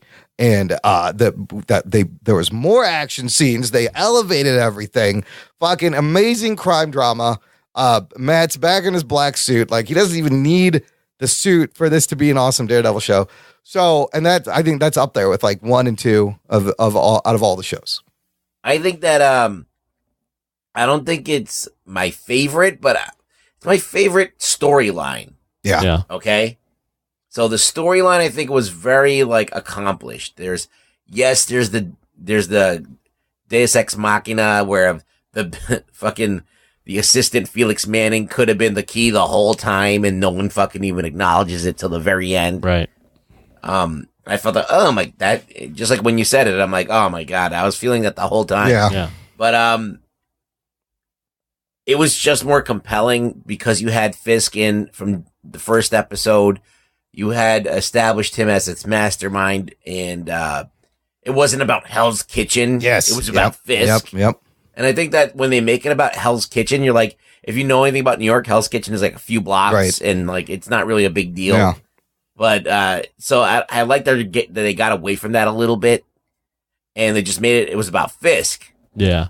And so I thought that works better, a more cohesive story than the first one. The first one dragged a lot more. I just didn't like certain things about like just some things here and there. But other than that, I felt it was very strong. I still like the first season a little bit more. Okay. And I like the second season for the action. Like, has the best action, the best Daredevil action I've seen of him being like, he's more like Bullseye in season 2. He's taking that fucking baton. Yeah. He's swinging around. He's bouncing off shit. He's doing like, he's like a full-fledged ninja in that one. And I feel like this one, he's very, very like, we're not getting the full-on Daredevil. We're getting like this kind of like weaker version of Daredevil. So it's like, I feel like it's a step back in that way, but I know it serves the story. So basically, I'm kind of conflicted of where it goes. I kind of like aspects of all 3, like equally. Like I like the action in 2. I love like the mystery of 1, and I do like the story and Fisk in this one much better. So I don't know. It's kind of like it's a toss up for me. Yeah, I'm kind of in the same boat too. I think for me 2 is the weakest, but I mean I really enjoyed like Frank Castle, Punisher a lot. I really enjoyed that they separated the stories, so like it didn't feel as long. I agree. I think this season is probably the best story. Yeah. And it the momentum is always picking up. So like season 1, it takes kind of like the show kind of comes to a halt for a little bit. And it really never regains the momentum towards the end. That I think season 3, it's always moving forward. Like every episode keeps like building. builds on the next one, and you're always like, holy fuck, like how the hell are they gonna get this done? Like it never feels tired by the end of it, where you're like, all right, like it's over. Like we need to fucking end this shit. Yeah. Also, I like this season a lot just because it kind of is about Matt finding his purpose and realizing that he's not Daredevil because he likes to fucking beat people up at night. He's not Daredevil because he's actually the devil. He's the Daredevil because he likes to he legitimately wants to do the right thing. Right. And that is his calling in his life is to do the right thing all the time. It's a toss up for me, season 1 and season 3. I still kind of lean towards season 1 only because it's season 1. It's the first Netflix show with Daredevil, and there's just that nostalgia kick. Not nostalgia, but it's just like you'll never have that the first time seeing him in the black suit on screen, fighting in that hallway during the 3rd episode. Like that was so awesome. I think this show is better in terms of storyline, in terms of character work, in terms of some of even the action. But I just think season 1 has more of the like. That was the first. I mean, this season builds on, it's because of that first season that they could do all this stuff with this season. Good. They're all, I even love how they showed them crouching. He showed them crouching on by the cross and on the corner, like all Spider-Man like. I was like, in his black suit. Like the black suit I really love. I love season 2, but I think part of the problem was... But he's not in a black suit, really. He's just in like... He's just in... Not even a suit. He's got black sweatpants and black jeans. It's not a suit. I think the season 1 suit was actually more of a suit. Yeah. He had like more of a form But just the idea of him being all black and no vision. I think Defenders really hurt in between, the story of Matt Murdock and season 2. I love, but they were trying to set up all this whole Defenders thing, and I don't even know if they should have ever done fucking Defenders. It should have been great on paper, but because of that, you're starting with him all hurt, crawling out of a building that's just been dropped out of him. Yeah. That's what you have to take that, and you got to work him back up. So that informed a lot of this.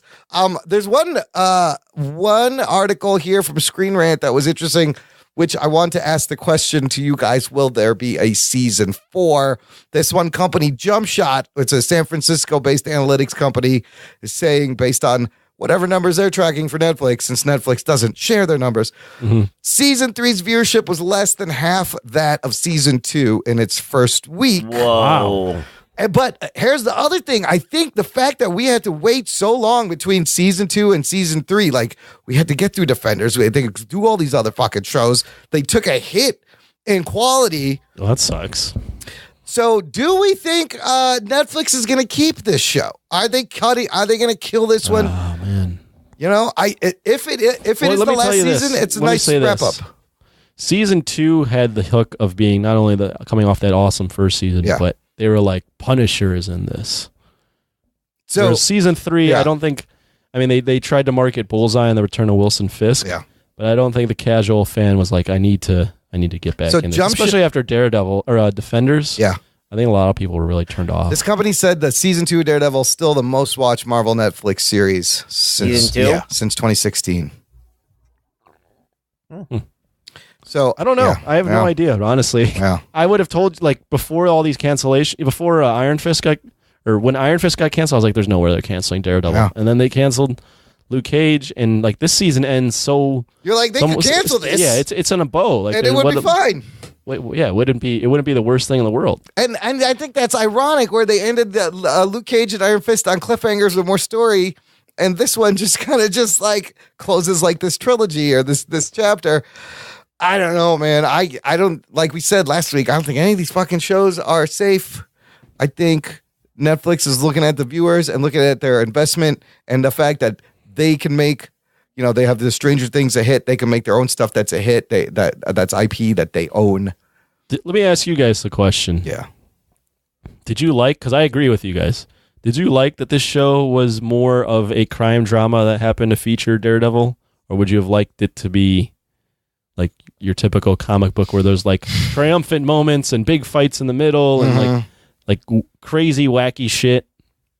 Or does this fit more of the Daredevil? I'm conflicted because they kind of did that last season. They gave us, more comic book. Season 2, right. Right. Well, I mean, you've got undead ninjas. Yeah, you got undead ninjas. Yeah, but it's just all it is you have a good story, but then the action sequences are just on another level and a little bit more stylized. It's not like that you can't have one without the other. I do like it as a crime drama, though. I got to tell you. It's just that the story was more well written because you had a very simple plot. Yes. All right. It wasn't that complicated. It was Wilson Fisk is manipulating everybody. And that was that. It's like that simple. They got to stop him. Yeah. How do you stop him? Keep figuring out. The ways other one to stop was him. like involving like the hand. It's a little and some convoluted. kind of ritual, and it was Punishers in there. It's like too many moving parts that didn't belong there. But there was ninjas. So it was clunky. Yeah, there was ninjas. There was the ninjas. So, I mean, it just wasn't, those elements just didn't fit together well. It wasn't as elegant. Yeah, I like the season standalone, way more better told story, better pacing. And I was like, this is a fucking great, compelling crime drama that just happens to have a guy who's blind wearing a fucking black knit hat over his head.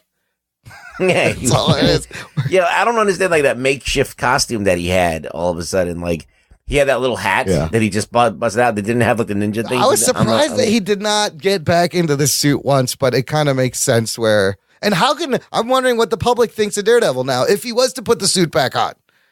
I mean, he didn't even have the batons or anything. No, and fucking. Or even try to get the baton. Bullseye is killing people with his batons and his accurate reproduction from Melvin Potter there. I don't know if there's another season, great. If not, honestly, like this satisfying ending. But I mean, they've done enough with him. Could we see him on the big screen in the MCU? Would they ever restart him? If you bring this over to Disney, it could be a direct to Netflix movie. Oh, direct to streaming. Netflix. I think. movie. I wouldn't mind seeing him in the MCU. Yeah. Yeah. I don't even know what they would do for a season 4. Right. They did everything. Bullseye's cool. Yeah. But can you build a whole season around him being the villain? The return. I don't know. I mean, that's what this kind of was. But yeah, his. God, I did like Bullseye a lot. Though. He's great. He's so great. Good stuff. So he's a fucking crazy person. It's I'm glad they ended on this note. If this is the last season, we're gonna get another season of Punisher, probably gonna get another season of Jessica Jones, and then I don't know. The buzz everywhere I read is the numbers are down for these things, and the buzz is gone, and it's just not the same. Maybe buzz is gone. Maybe they should just end it, put it to bed. Like anecdotally, my friends are not talking about this show like they did. Yeah, season 1 and season 2. Yeah, it's not like your Breaking Bads or your Game of Thrones buzz. What are you really watching it for? to be a completist now at this point. I mean, you have to be a comic book fan, right? You have to have liked the first 2 seasons and then like what are you really wanting to see when you watch Daredevil? For me, just a good story. Yeah. Yeah. So most people don't give a fuck about it. Obviously, because Venom is making so much money. That's true. 500 million. There you go. Again, anecdotally, I put out a Snapchat of me watching the show, and someone like, "What the fuck is that?" They literally go, "I think you're the only one that still watches that show." Well, I'm like, and I was like, and then I was gonna like come back and like look up the numbers, and I couldn't find anything supporting that I wasn't the only one watching. So I was like, "Fuck you." Yeah, no, I think only half the people who watched the last season watched this season. Yeah, the numbers are supporting that no one watches the show. No one anymore. was watching. That's crazy because you got to really bring something to the table that's gonna get people to watch that you can't see anywhere else. Yeah. And I mean, I think we said it last week how even Netflix, the landscape has changed so much since these shows started. That it's not the Netflix that needed Marvel. Yes, no, it's not that Netflix anymore. They don't need. They're definitely not. Yeah. At least it seems to me they're definitely not pumping the show like they used to. No, they're not. They're not promoting it hard. Which is unfortunate because I think this is a really good season. It might be the best. It might be the best season in terms of story. I think it's probably one of the best stories out of all the Marvel Netflix seasons so far. Yeah. It's fucking great. I have to pee real bad. I'll be right back. Jesus Christ. Yeah, I was hoping that they were going to come up with like a black costume for them at the end, at least. For him, close the show with like a new costume, him running through the roofs and stuff. Yeah, kind of like it's still, even though the show's not going on, he's going on. He's still doing his thing. Yeah, like he's still out there. Yeah, it'd be cool to do that. Yeah, no, I'm looking up like images of Daredevil's old costume, the black one. Yeah, and how it was like tighter and it had like red stripes on it, and he had like these gloves and like the longer ninja like tassels. Oh yeah, batons. Yeah, he did look better. Yeah, it looked so much better. It looked like more legit. Oh yeah, he had the red. I forgot that the one had red accent on it. Oh, yeah. And you're right. That did have like black glove protection arms. Yeah, like I guess that's what he's doing with the ropes. He's like, it's just more badass. Yeah, the white underneath was a weird. Underneath the mask was a strange thing too. It reminded me of like Mushmouth from Fat Albert. Oh, but KB. I mean, he's literally wearing like blue khakis and like a regular just like a Gap sweatshirt. sweater. Yeah. You know what I think it is that they're trying to do with that white? I think that he put on the nun hairnet thing. Over his face. It could be a callback to like priests and white collars. I think it is the nun thing that they wear, right? The habit? That how the nuns wear like the white. It has white trim and it's a black thing over their hair. Oh, so he grabbed that from the church, probably. Yeah. And I think he just put that over his face. So that now he's got the nun thing on his face. I think that the reason why they did the white rim is because he has the white things around his arms and they wanted to create like a motif, but it just didn't work. Fuck your motif. Okay, let's get to the mailbag. Let's get to the ball bag. My balls was hot. My balls was hot. Joey Austin, listener Joey Austin posted, Daredevil is just amazing. They leave Netflix and go to Mouseflix. I'm going to. So there's one person who's buying the streaming service. I love the word Mouseflix. Maybe that's what they should call it. It should be called Disney Mouseflix. Just straight up rip it off. Let's get that trending. Mouseflix. Hashtag Mouseflix. Adam Morris and Ron Hans, Rugboy, both wanted to thank you this week for one of your recommendations the last show. I don't know if you saw these messages. Adam Morris says, Rugberto, thank you for recommending Monster Squad on the latest episode. Goddamn, I love that movie. It's a great Halloween movie. Ron Hans on Twitter at Surfing Eye says, at Really Rugboy, dude, thanks for letting everyone know on the last episode of Jock and Nerdcast that Monster Squad was on Amazon. Watching it right now. Rugs, guess what? I watched it yesterday on Halloween. Yes. And I can't believe I've never fucking seen this movie. You've never seen that movie? No, how? This movie came out in 1987. I would have been like 11, 12. Perfect age. It's a really like, what do you call it? It's a low-rent Goonies.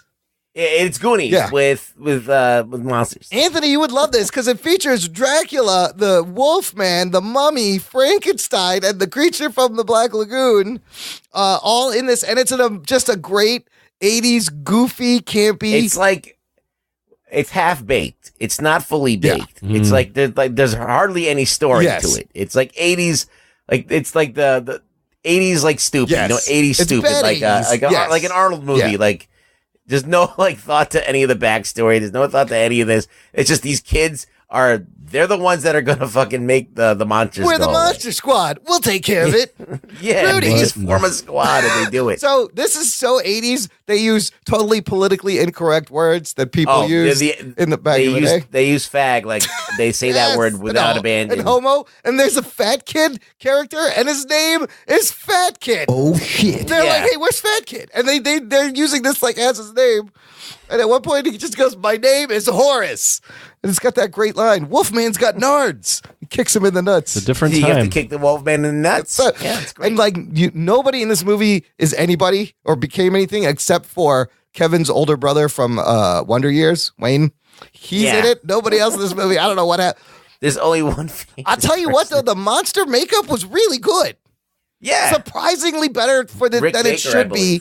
Oh, he's great. This movie. Rick Baker's awesome. Yeah, I was like, these fucking monsters look great. They should not look good for this shit movie, but it's a great shitty 80s movie. I enjoy it. I think it's pretty fun. There's some really bad shit there too, like the bats. Oh yeah, the bat animatronics bats on the string. Yeah. Man, I can't believe like in the late 80s when I was a teen, I didn't watch I would have loved this back then. Like with all You've never seen this movie before? Never seen it. Did you like the musical number? Wait, what was the musical number? When they all like the music kicks in and they all like are starting getting their weapons. Oh, the montage. Yeah, the musical get ready. It was so fucking Goonies. And the hot chick that they take a picture of. Then you got to find a virgin and have her hold the amulet. It's great. It's on Amazon Prime. Frankenstein's great in that movie. And what's great about the monsters is they're not all evil. Some of them are friendly. My favorite part of the movie is when the little girl encounters Frankenstein and everybody else is hiding. And she's like, come on, guys. He's cool. Don't be chicken shit. Dude, you know, It's like this little 3-year-old yes, it's girl. a little fun. Like, this is the great thing about 80s movie. It's got everything. It's got kids swearing. Yes. It's got, like, yeah. It's like a 4-year-old girl saying shit. I was like, oh, I miss the way movies used to be. Could never make this now. Good tip. If you haven't seen it, you have I've Amazon. shown that movie to many people. It's fun. It's perfect for Halloween. They've all been like, all right, it's cheesy. It's cheesy, cheeseola, yeah, but it's complete cheeseola, but it's 80s cheeseola. It's cheesy and good. Great pick on Amazon Prime. I got this Twitter message from Middle 3 at Zaphod1963. He has an MCU theory. You guys ready for this? This is pretty good. right. It kind of blew my mind. He says, theory, Fury did call Captain Marvel during the Battle of New York. She arrived late, but she was the one who pushed Tony through the wormhole before it collapsed. Oh, shit. Could it be possible? I like that theory. I don't understand. I don't get that. Tony at all. went to a Remember wormhole? when he pushed the bomb back up into the Yeah. Chitauri at the end and kind of went in and you didn't know if he was going to come back? And then you kind of just saw him falling like he was going almost too far into the wormhole to return. No, I mean, no. I don't think so. Could it be that she showed up just to pop him back? I think they explained it science-wise that Did like they? the wormhole was the only source of gravity in that entire space, so that's why he got sucked through. Or not the wormhole. That's why he came back into Earth. Because the gravity pull was pulling him back. Yeah, gravity and pull him back. Yeah. All right, so maybe that blows this I guy's don't know. theory. And you don't see her push him through the wormhole. No, but they could write that in this. We like remember how Why you did got he back call into her the thing? during? Oh yeah, That's stupid. Yeah, I don't know. I mean, they just didn't show us or something. I don't know. Not a good theory. Sorry, Middle 3. I thought it was a good theory. Thanks I mean, for sharing. you do wonder why Fury didn't call Captain Marvel during Then, the Battle of New York. Right. This whole time, if he knew her since the 90s. Unless he knew she's like odd in space and can't be. But clearly, you can page her. That might need to be explained. A little explanation. And of course, it's not a mailbag without hearing from our buddy, Matt J. Miller. Are we playing this one? Let's see What's up, Jock and Nerd Nation? Matthew James back again. It is October 31st. Happy Halloween, everybody. Let's get into some creepy news. First off, woke up this morning and remembered that I watched the movie Ice Cream Man back in the day with Clint Howard in it, killing a bunch of people. That movie's definitely not made You for don't need to children. know If this. you've seen it, you know what I'm talking Clint about. Howard. Anyways, I don't know what I was doing. This is I watched totally Black useless. Klansman last week with Denzel Washington's son in it. We got Kylo Ren from Star Wars and also Spike Lee directing it. This movie was pretty awesome. I liked it a lot. Go check it out. Real quick, white people, Okay, God so damn it, we've you're been telling us that you like the movie. I want to see this movie. well with our race relations over the years. We need to get our act together. That's all I'm going to say about that. Now he's giving race advice. John Krasinski is in works to write a sequel to A Quiet Place, so that's pretty cool. A quieter place? How much more quiet can you make it? The director from It is also working on an Attack on Titan anime live action movie, so that's They freaking already hype. I'm made excited one. about that. Wait, they made a live action Attack on Titan, but Andre it's Muschietti. Japanese. Oh, they're going to make an American Or, version. I guess. I don't know. I will say, I started watching that show. It's fucking epic, dude. The fucking giants, where the whole idea of these giant beings and You started watching the anime? yes, because it's on Hulu. Like, there's all this anime on Hulu, and I was just like, oh, let me watch this Attack on Titans. I've heard a lot of things about it. I kind of like it. Was he done? No, Capping last episode, any show called Dick and Dove has my attention right away. I don't care what it's about. I'd watch that show for sure. And I had to literally pull over on the highway and LOL because Imran said that co-ed sports are badass. No disrespect to that woman who got hurt, but co-ed sports are not badass, dude. Last but not least, I am setting the over-under for speak pipes being sent in for the roast episode at 16. I just don't think people are going to do it. Not But even it'd be close awesome if to you guys could do like a 16. YouTube video or some kind of video showing your reactions to listening to the videos. All right, guys. Love the show. See you later. no video. You'll get our reaction on the show. And I have to respectfully disagree and even say you're wrong, Matthew J. Miller. Wait. When did you say co-ed sports were cool? Because Lisa Morrison, recovering, lovely and badass, because recovering from surgery for breaking her arms in 3 places. She was playing them, broke it playing sports. She plays co-ed sports. Okay. I said that's hardcore. And dude, any girl that plays co-ed like contact sports with dudes, that's badass. Anthony, what is the official jock ruling on co-ed sports? What was she playing? It was soccer. Soccer. And she's a goalie. I'm not going to A touch guy that one. is taking shots at her being a goalie, I and she know, breaks her arm that's- making the save. That's badass. That is bad. That is cool. Do you not like co-ed? Just don't tell her to smile, Anthony. Don't tell her to smile. I can't. Generally, Yes. co-ed sport, playing co-ed sports, I think of like softball, Yeah. or volleyball. Yeah. It's fine. What about like co-ed hockey and soccer and like contact sports? Okay, this might piss people off. Well, it happens. But men are generally better athletes than women. So Whoa. So Okay. because of physical structure and all that. Oh, so, co-ed sports are kind of like a weird thing. It's a weird mix. I'll just So say do you think that Venus Williams is like could get beaten by a man? Could beat a guy in tennis? She could beat a guy. It's been there's been like, I think she would even admit it. Or so there's been a few tennis players that have played against like men, and like the 200th best tennis player is beating the best woman. It's not even it's not close. Like it's great. Like it's the ball is being hit, the served faster. The guys are just quicker. Yeah. Like even I think Serena has admitted like, no, I can't. Like there was like a lot of talk in tennis of like having the men and the women just compete against each other and see who really is the best. And it's like, it's not even close. The men are way better. That's not a contact sport. It's just skill. Yeah, that's skill. Yeah, and speed and strength. But it's still speed. It's still agility. It's still strength. That's not a co-ed sport either. My point is, say in no, I know what you're saying. Yeah, in like a general fun, community league. Co-ed sports are fun. It can be fun. I think if you're a girl and if Lisa Morrison yes. is taking soccer balls from men, that is fucking crazy. That's bad. That's hardcore, man. That's all I'm saying. That's unless the fucking dudes badass. are running around are like looking like you, then it's not that crazy. Well, nobody looking like me is playing fucking soccer. Listen, there's plenty of women that are in way better shape than me. Yes, and that's fine. absolutely. Oh yeah, there's lots of women who are a lot stronger than me, can do more bench presses than me. Yeah, there's a lot of badass women. Yeah. But okay, so you agree with Matt J. Miller? I disagree. I don't know what I Anthony brought agree it back with. around to an acceptable place. I don't know what I don't really know what he meant by co-ed sports suck. Yeah. Or whatever he just said. Yeah. So I don't really know. All right. I mean, playing co-ed sports is weird because like generally, for instance, like softball. Yeah. You got to like find a girl or two to play softball, and sometimes you have like girls that are pretty good, but then sometimes you got to fill a quota of you need 5 girls on the roster. Yeah. And then you're finding these girls, and then you're like, okay, you've never really grown up playing softball. Yeah. Go out here and like let's put you in a spot where they're not going to hit the ball. Yeah. I don't know. It's just a strange thing. Yeah. But I mean, I guess I can apply to like shitty dudes. I don't know. Imran. Yeah.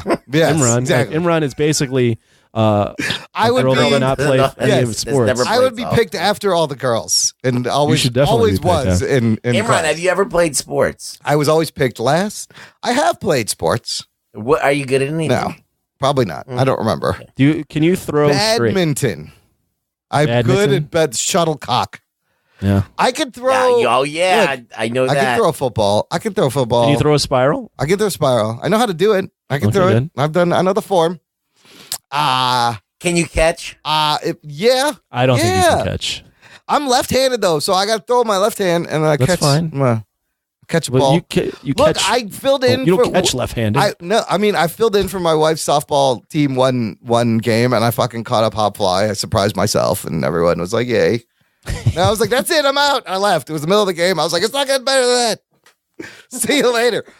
Do we have? Speaking of sports, fake sports, Anthony? Do we have a Felty League update? Yeah. Okay. Well, pull it up. I'll give you this time. Here's the National Felty League update. Well, right now in the Marvel League, it's still Roberto Rivera and Chaz Hubbard tied up at the top at 6-2. And on the DC side, Matthew Lawrence is 6-2. So it's a couple of 6-2s. Still anyone's game except mine. God, how much longer is this going to go on for? Too long. Ever? Forever. 8 more weeks? Since Matt Miller is on the show, he's currently 3-5. 3-5. Okay. So he did not improve Miller from last week. Yeah. He was 3-4. I suck, but maybe you can get better. Come on, Matty J. Miller. You can do it. You can do it, dude. It's still anybody's game. I'll tell you what. If you get to first place, I won't do nothing. But still, you'll get to first place. They'll send you a picture of his butthole. We'll send a picture of Imran sticking that controller up his asshole from Spider-Man. Oh, send a picture of Anthony's abs. Just the abs. Oh, you could easily find that online. That's true. There's pictures of you in a topless everywhere. There's a few dudes Googling right now. I have some on my computer at work. Don't ask me why. Last thing before we peace out, I want to shout out David Malofsky and Scott Maridu and the whole gang over at A Place to Hang Your Cape. They just released their second Halloween musical episode. And how is it? And it's good, man. It's fun. This is a good one. This time, last year, Scott Merritt, who disappeared, ended up in animated Disneyland. We were in that episode. We lent our voice talents. He got out. This year, they do a riff on Flashpoint. It's called Scott Point.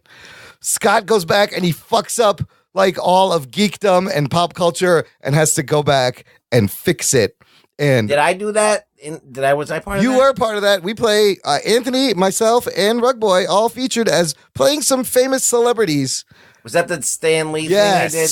And I play Roy Disney, and Anthony plays Walt Disney. Oh, shit. Which I think is the funniest thing. And it's they did a lot of good work. There's more parody songs, sound effects. The podcast itself gets a mention in this universe, in this dystopian future. So it's really weird. Great job, guys. I'll put a link in the show notes. Check out both episodes because this is like an independent production. They're just doing this on their own with help from other podcasters. And I love the idea. And Scott writes like a fucking 80 page script. They wrote a script, original lyrics. It's crazy. Good work. Ruggs, where can the listener find you online? What are you doing on your Twitter? You can find me on Twitter at ReallyRugboy, where I will be trying to figure out what the fuck a Post Malone is. Post Malone, isn't that White Iverson? Let's go. White Iverson.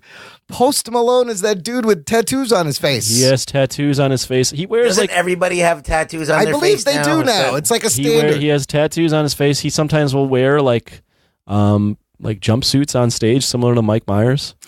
Well, he has a song on the new Into the Spider-Verse. He does. I listened to that song. Is it good? I liked it. I guess the video has some footage in there. I haven't checked it out. What's his famous hook that he has on this song? I can't even look. I look at his face song? and I don't even want to. I don't know. Just hum me a little hook that he has. White Iverson caught you on TV shows.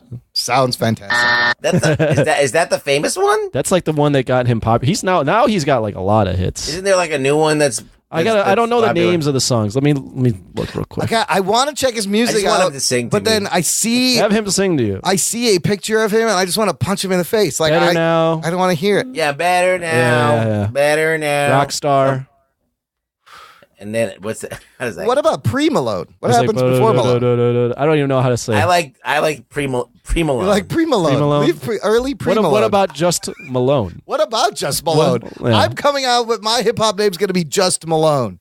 If you look at my Twitter, I burned both of these lines. Yeah, I like these jokes. Give them.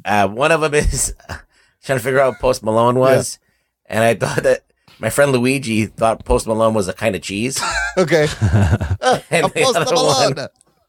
It's a good Post I got a Malone. fresh Post Malone here. Sandwich. And the other one was the relationship status after you date Sam from Cheers. I love that. That's an old fucking reference. Nobody's going to get that. He is very No popular. one's gonna get it. Is When he I saw really? him when I saw him at Lala, that was his set was like the most packed I've ever seen a stage. People were jumping at Lala. No, I'm saying like on stage. packed in, like I could not move. Oh, wow. Everybody want to check out the Post Malone. Everyone, the kids call him Posty. Posty? Is he pasty? Is it a pasty Posty? He is kind of pasty. And he raps? He actually raps? He kinda like he's Drakey. He's like he's I don't he's like kind it. of like what's his name? He's kind of like Dirty Everlast kind of feel. Like he's a white guy that sings, Ew. raps With tattoos but on more his face. sings. He's kind of Drakey though. He's kind of like Is it monotone, repetitive? No, he's not. It's just like he doesn't really. He's not. I mean, he can't really sing. But he's like a white trash dude singing. Okay. That's how. But, I'll have to but check he, out. like if you follow him on like social media, Yeah. kind of a fun follow. I'll have to check out the Into the Spider-Verse Like all too. the kids love him. Like you throw him a beer, he'll fucking chug it on the spot. This is who the kids love though. You like him, dude. You got to have tattoos. I've seen him on- like 3 times. Wow. already. He's at all these things. Yeah, you just got to dye your hair, get tattoos on your face. I don't think he dyes his hair. I just feel like it's trying too hard. I mean, he is trying hard. It's trying a little too hard. Like I like when people are just like there's just something about them that magnetizes them to you, Yeah. and you can't put your finger on it. And then there's just when you're trying too hard, it just. I mean, look at like Eminem never dresses all crazy, never dresses fancy. He's always just kind of wearing a tracksuit, modest shit. It doesn't matter because all he just needs is to get on the fucking microphone. the coolest dude ever in your eyes, Imran? And don't say maybe. It's Rugboy, of course. You mean just, I don't know, someone who's Justin Bieber? Funky, fresh, fly. No. Is it Marky Mark? Name a name. I don't even know what cool is anymore. No, what you think is cool. Okay, hold on. I got to think about it. Go ahead. Like the coolest guy ever. Arthur Franzarelli. I don't know. I think Keanu's got to be up there. All right, he's a terrible actor, but he's fucking cool. You never see him like do embarrassing shit. You know, he knows how to fucking use a gun. Yeah, and he was a bass player. I don't know. He's one of the. I think he's cool. As a kid, I always thought obviously Michael Jordan was super cool. Yes. But then once I got older and I realized how he dresses, I'm like, oh my god, the dude is Bruce wearing. Lee is cool. Bruce Lee is fucking cool. Bruce Lee is fucking cool. But the thing about Bruce Lee is he died cool. Eventually, he would have lived long enough to become an embarrassment. Yeah. But he wasn't trying that hard, though. No, he was just being Bruce Lee. That's actually Bruce Lee was awesome. Yeah. All right. Like he was just being Bruce Lee, and then you're like, holy shit, that's fucking Bruce Lee. Like there's nobody like that. Yeah. I mean, I think of like James Dean right away, who also died young and died like cool. Jackie Chan is just not cool. No, he's not cool. I was Jackie Chan is does similar funny. things than Bruce Lee does. He's goofy and fun. He has similar abilities. Yeah. And theatricality, you know, he does know how to throw a punch and fucking move. Yeah. But he's just not as cool as Bruce Lee. You know who's always been wasn't Sam cool for Jackson's cool. Sam Jackson. Sam Jackson. That motherfucker's cool. That motherfucker's For me, cool. Sam Jackson's now a parody of himself. But Pulp Fiction Sam Jackson is fucking cool. You know who was wasn't cool for me as a kid to even admit, and now I think he's super cool, is Justin Timberlake. Oh, really? All right. I think he's cool. I can see that. He drips like swag, as the kids say. Now when he's older and now he's refined and old. Yeah. But he's not tattooing his face either. No, he's not. You know who's also cool? He doesn't need to. Yeah. He's trying. All these people are trying. Mr. Dad bod himself, Leonardo DiCaprio. That's the coolest motherfucker. DiCaprio he's cool. is cool. No face tats. No face tats. Again, and no takes face off his tats. shirt. Yeah. Fat. Doesn't give a fuck. Yeah. That's cool. Yeah. I just think I think he just drips like I don't give a fuck. Like dude. Affleck kind of had that vibe for a while. Affleck, but I would I never feel like know, Affleck's always a try hard. Yeah. Yeah. Who else is cool? He's got that stupid tattoo on his back. He went and got one of them fucking Japanese. Oh, who? fucking Affleck? waterfall. Affleck's boo. Yeah, I got to make the point that Michael Jordan was cool up until I started seeing the shit he wears, like the baggy stuff, and the fact that he's rocked the Hitler stash for that long. Well, he becomes like Dad, Michael Jordan. And then he still has that little Hitler stash? I think he still rocks it. Wow. Which is insane. And he still wears hoop earrings. Wow. What year is this? What are you doing? He wears suits that look like fucking Suge Knight's suit. Wow. So he needs a stylist. Yeah, he's really fucked All right, up. let us know who you think is still I think cool. that listener. Trent Reznor's cool. Okay. Is he a good alive one. still? Yeah, Trent Reznor's alive. Dude, Reznor and Atticus Ross, they're scoring the Watchmen show on HBO, which is fucking, it's 9-inch cool. nails. He doesn't like, he's not tattooing his face either. Would you say Marilyn Manson is cool? No, he's trying too hard. He's trying too Marilyn hard? Manson is weird and tried too hard. I like that he's weird and he knows what he's doing. And you know, but it's you all take an out a act. rib to suck your own dick. Come on, bro. Kurt Cobain, that's a cool motherfucker who clearly didn't give a shit about a lot of things. Yeah, he was cool. Yeah. But then you That's read what I'm about saying, cool. his issues, and you're like, was he that cool? I think that these new stars are these new like people. They're trying so fucking I think hard Zac Efron's cool.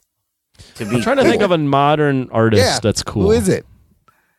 I can't think of one right now. I mean, I feel like Bruno Mars is kind of cool. But it's like he's- manufactured cool. Bruno Mars is like he's like retro cool. Like He doesn't give because he doesn't have that. He's like short. Yeah. He doesn't really have like all of these things, so he just kind of like is himself. Have you seen Bruno Mars live, Imran? He's pretty awesome. I'm sure he puts on a good show. He's I've great. heard. I wanted to say And- Prince too. I always thought Prince was cool. Prince is very cool. Yeah. Because Yeah, he did his own tried thing. a little hard, I never though. got Prince. No, I don't. He tried a little I hard. don't think he And- tried too hard. I think Prince did his own thing, and you had to try hard to fucking figure him out. Who's cool Yeah. right now? There is nobody cool right now. That's Like the if you problem. look at all the rappers, like Little Yachty, No. Little fucking thing, Little Xan, No, they're Little bad. whatever, Lil Uzi Vert. No. anything.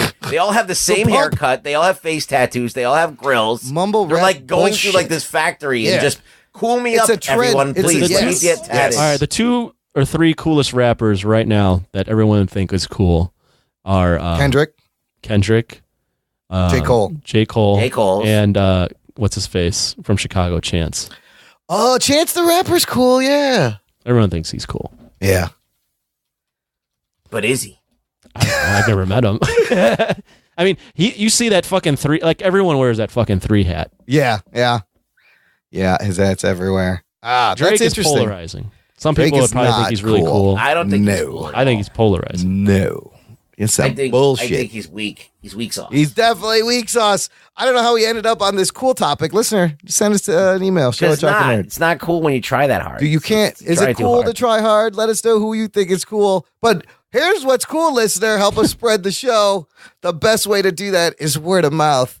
Grab a friend who's into geek shit and get up real close. Give them one of these. Talking nerd.